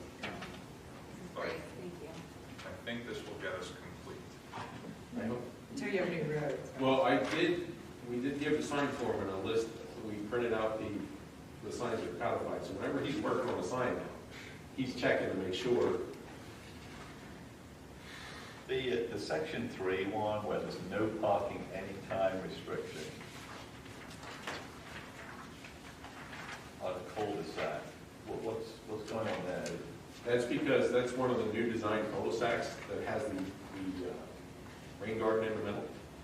And if you park there, fire trucks are gonna have trouble getting around, and snow plows are definitely not getting. So we see vehicles parked there today. So visitors or guests to a particular home, if there's, I don't know how big the driveways are, or whatever, there's a couple of cars there, they're gonna park in the street, though, right? They park in the street, but they really can't because of the design. That was actually, we got a complaint up on Trot and Gallup. Homeowners called to complain about a list of things, and this was one because everybody parks down there. And I was already doing the lookout with the stop signs, so I went over to that chapter and wasn't there. Well, you can't park in any cul-de-sacs, can you? Legally, you're not supposed to park in any cul-de-sacs. I would love it if people would park in cul-de-sacs. If you Unless don't they're, ordain unless that, they're you can't. posted. It has to be ordained and then posted, yeah.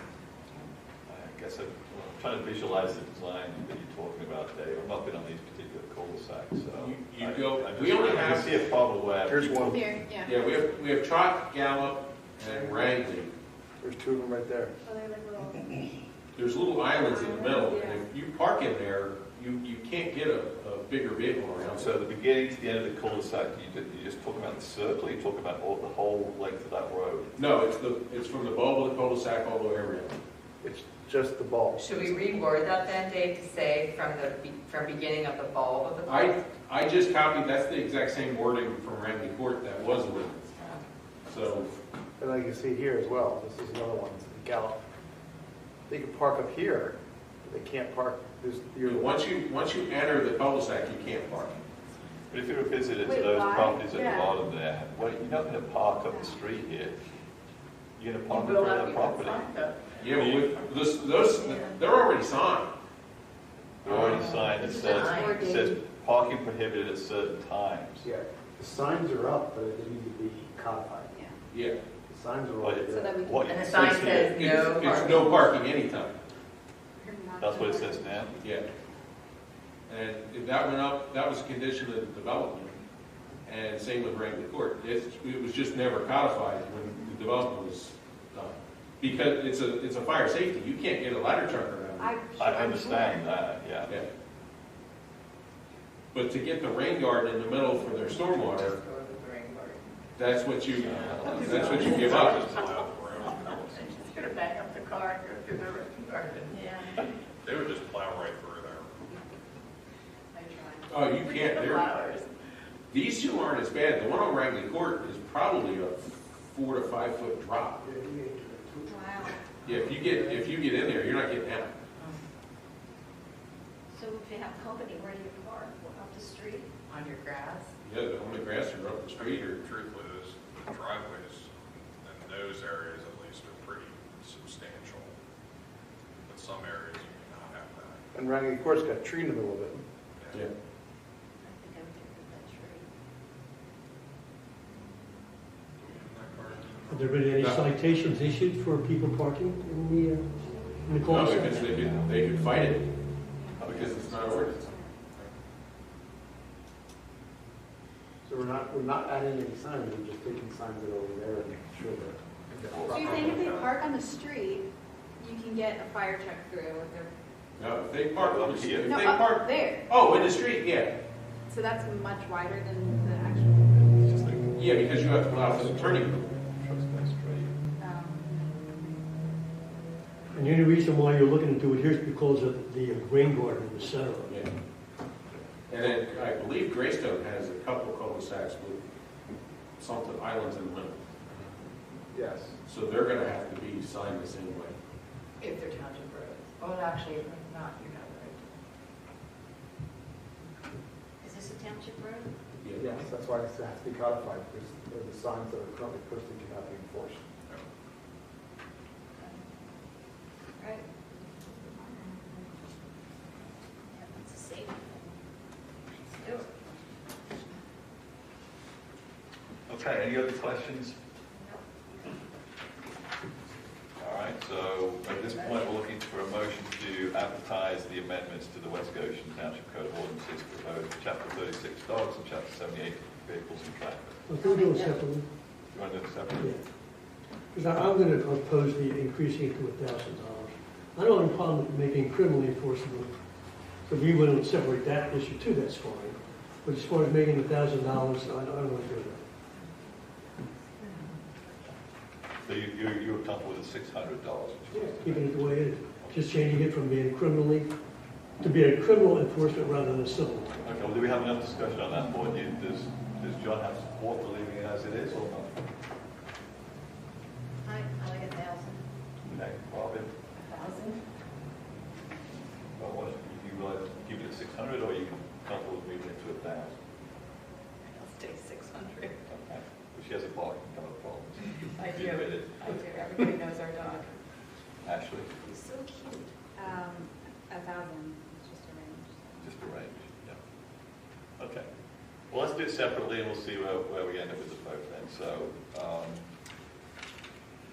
I'll make the motion to advertise the amendment to Chapter 36 on dogs with the range of 100 and no more than 1,000 on Section C and no more than 1,000 on Section B.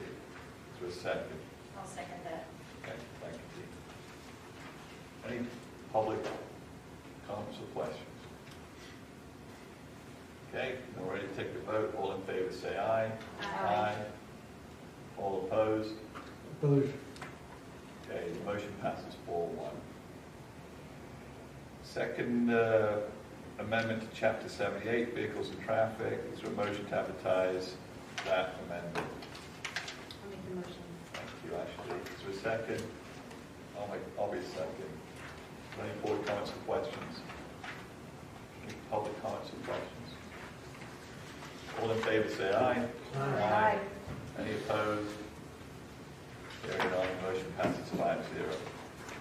Next on the agenda is item number 11, which is discussion and possible approval of resolution number 15, 2023, declaring the week of May 21st, 2023 to May 27th, 2023 as National Public Works Week. So I'm happy to introduce this. So before the board is that proposed resolution. The purpose of the designation is to recognize the contributions of our public works professionals, what they make to the community. This year's theme is Connecting the World Through Public Works, and the American Public Works Association outlines the theme as follows. Whether it's through infrastructure or first responder services, public works professionals always enhance the lives of the communities they serve. And this idea is reflected in the theme, Connecting the World Through Public Works. Chris's memo says he commends the work that each member of the Township's Public Works Department does every day, and they're a critical component to the Township's operations. So I will certainly endorse that feeling, working with Dave and his team. I think you do an outstanding job, and it's my pleasure to be associated with what good work that you do. So very, very proud of the team. Does anybody else want to say a few words? If not, I can read the resolution for the record. So. Echo your sentiments. All right, so I'll put my glasses on because it's a little smaller. So, resolution number 15, 2023 is a resolution of the West Goshen Township Board of Supervisors claiming the week of May 21st to May 27th, 2023 is National Public Works Week. Whereas public works professionals focus on infrastructure, facilities, and services that are of vital importance to sustainable, resilient communities and to the public health, high quality of life, and well-being of the people of West Goshen Township.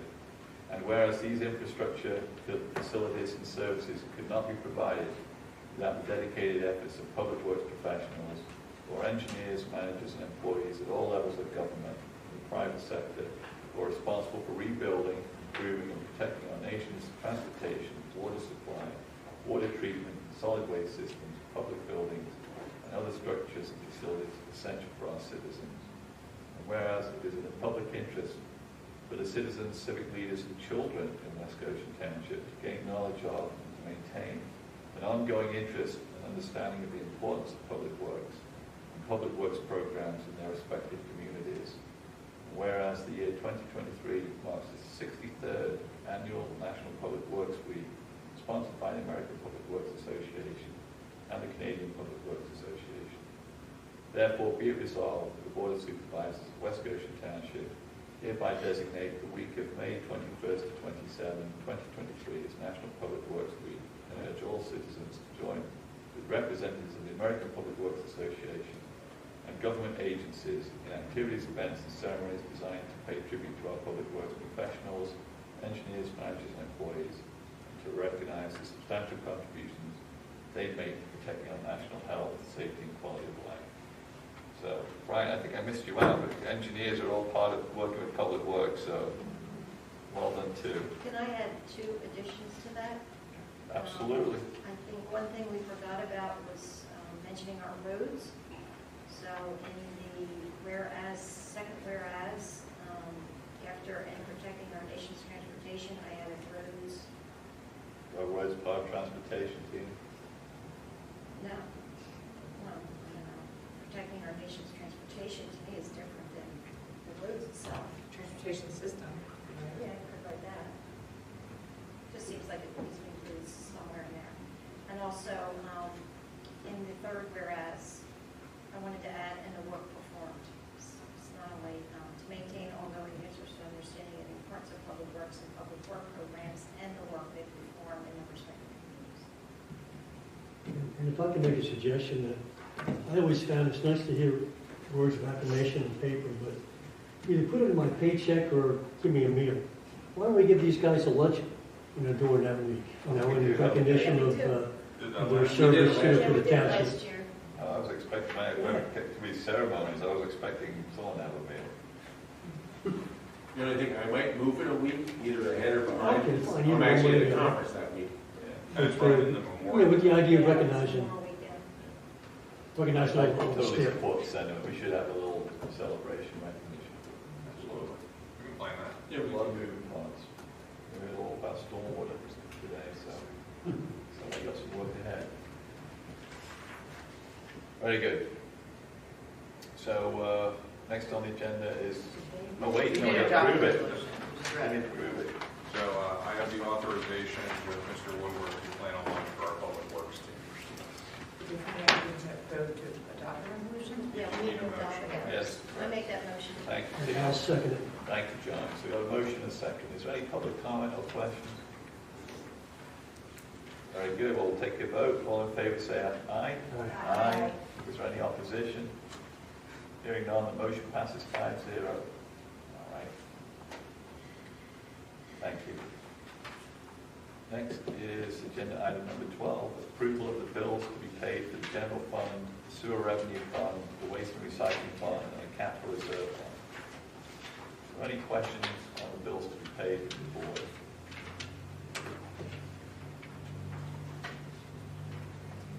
I will make a motion to pay the bills for the funds I just described. For a second. I'll second. Thank you, Bobby. Any public comment or questions? Okay, we'll take a vote. All in favor, say aye. Aye. Is there any opposition? Hearing none, the motion passes 5-0. Is there a motion to adjourn the meeting? I will second. All in favor of adjournment, say aye. Aye. Meeting is adjourned.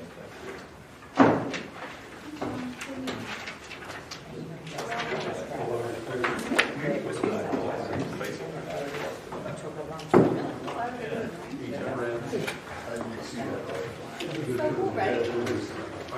Ready? All right.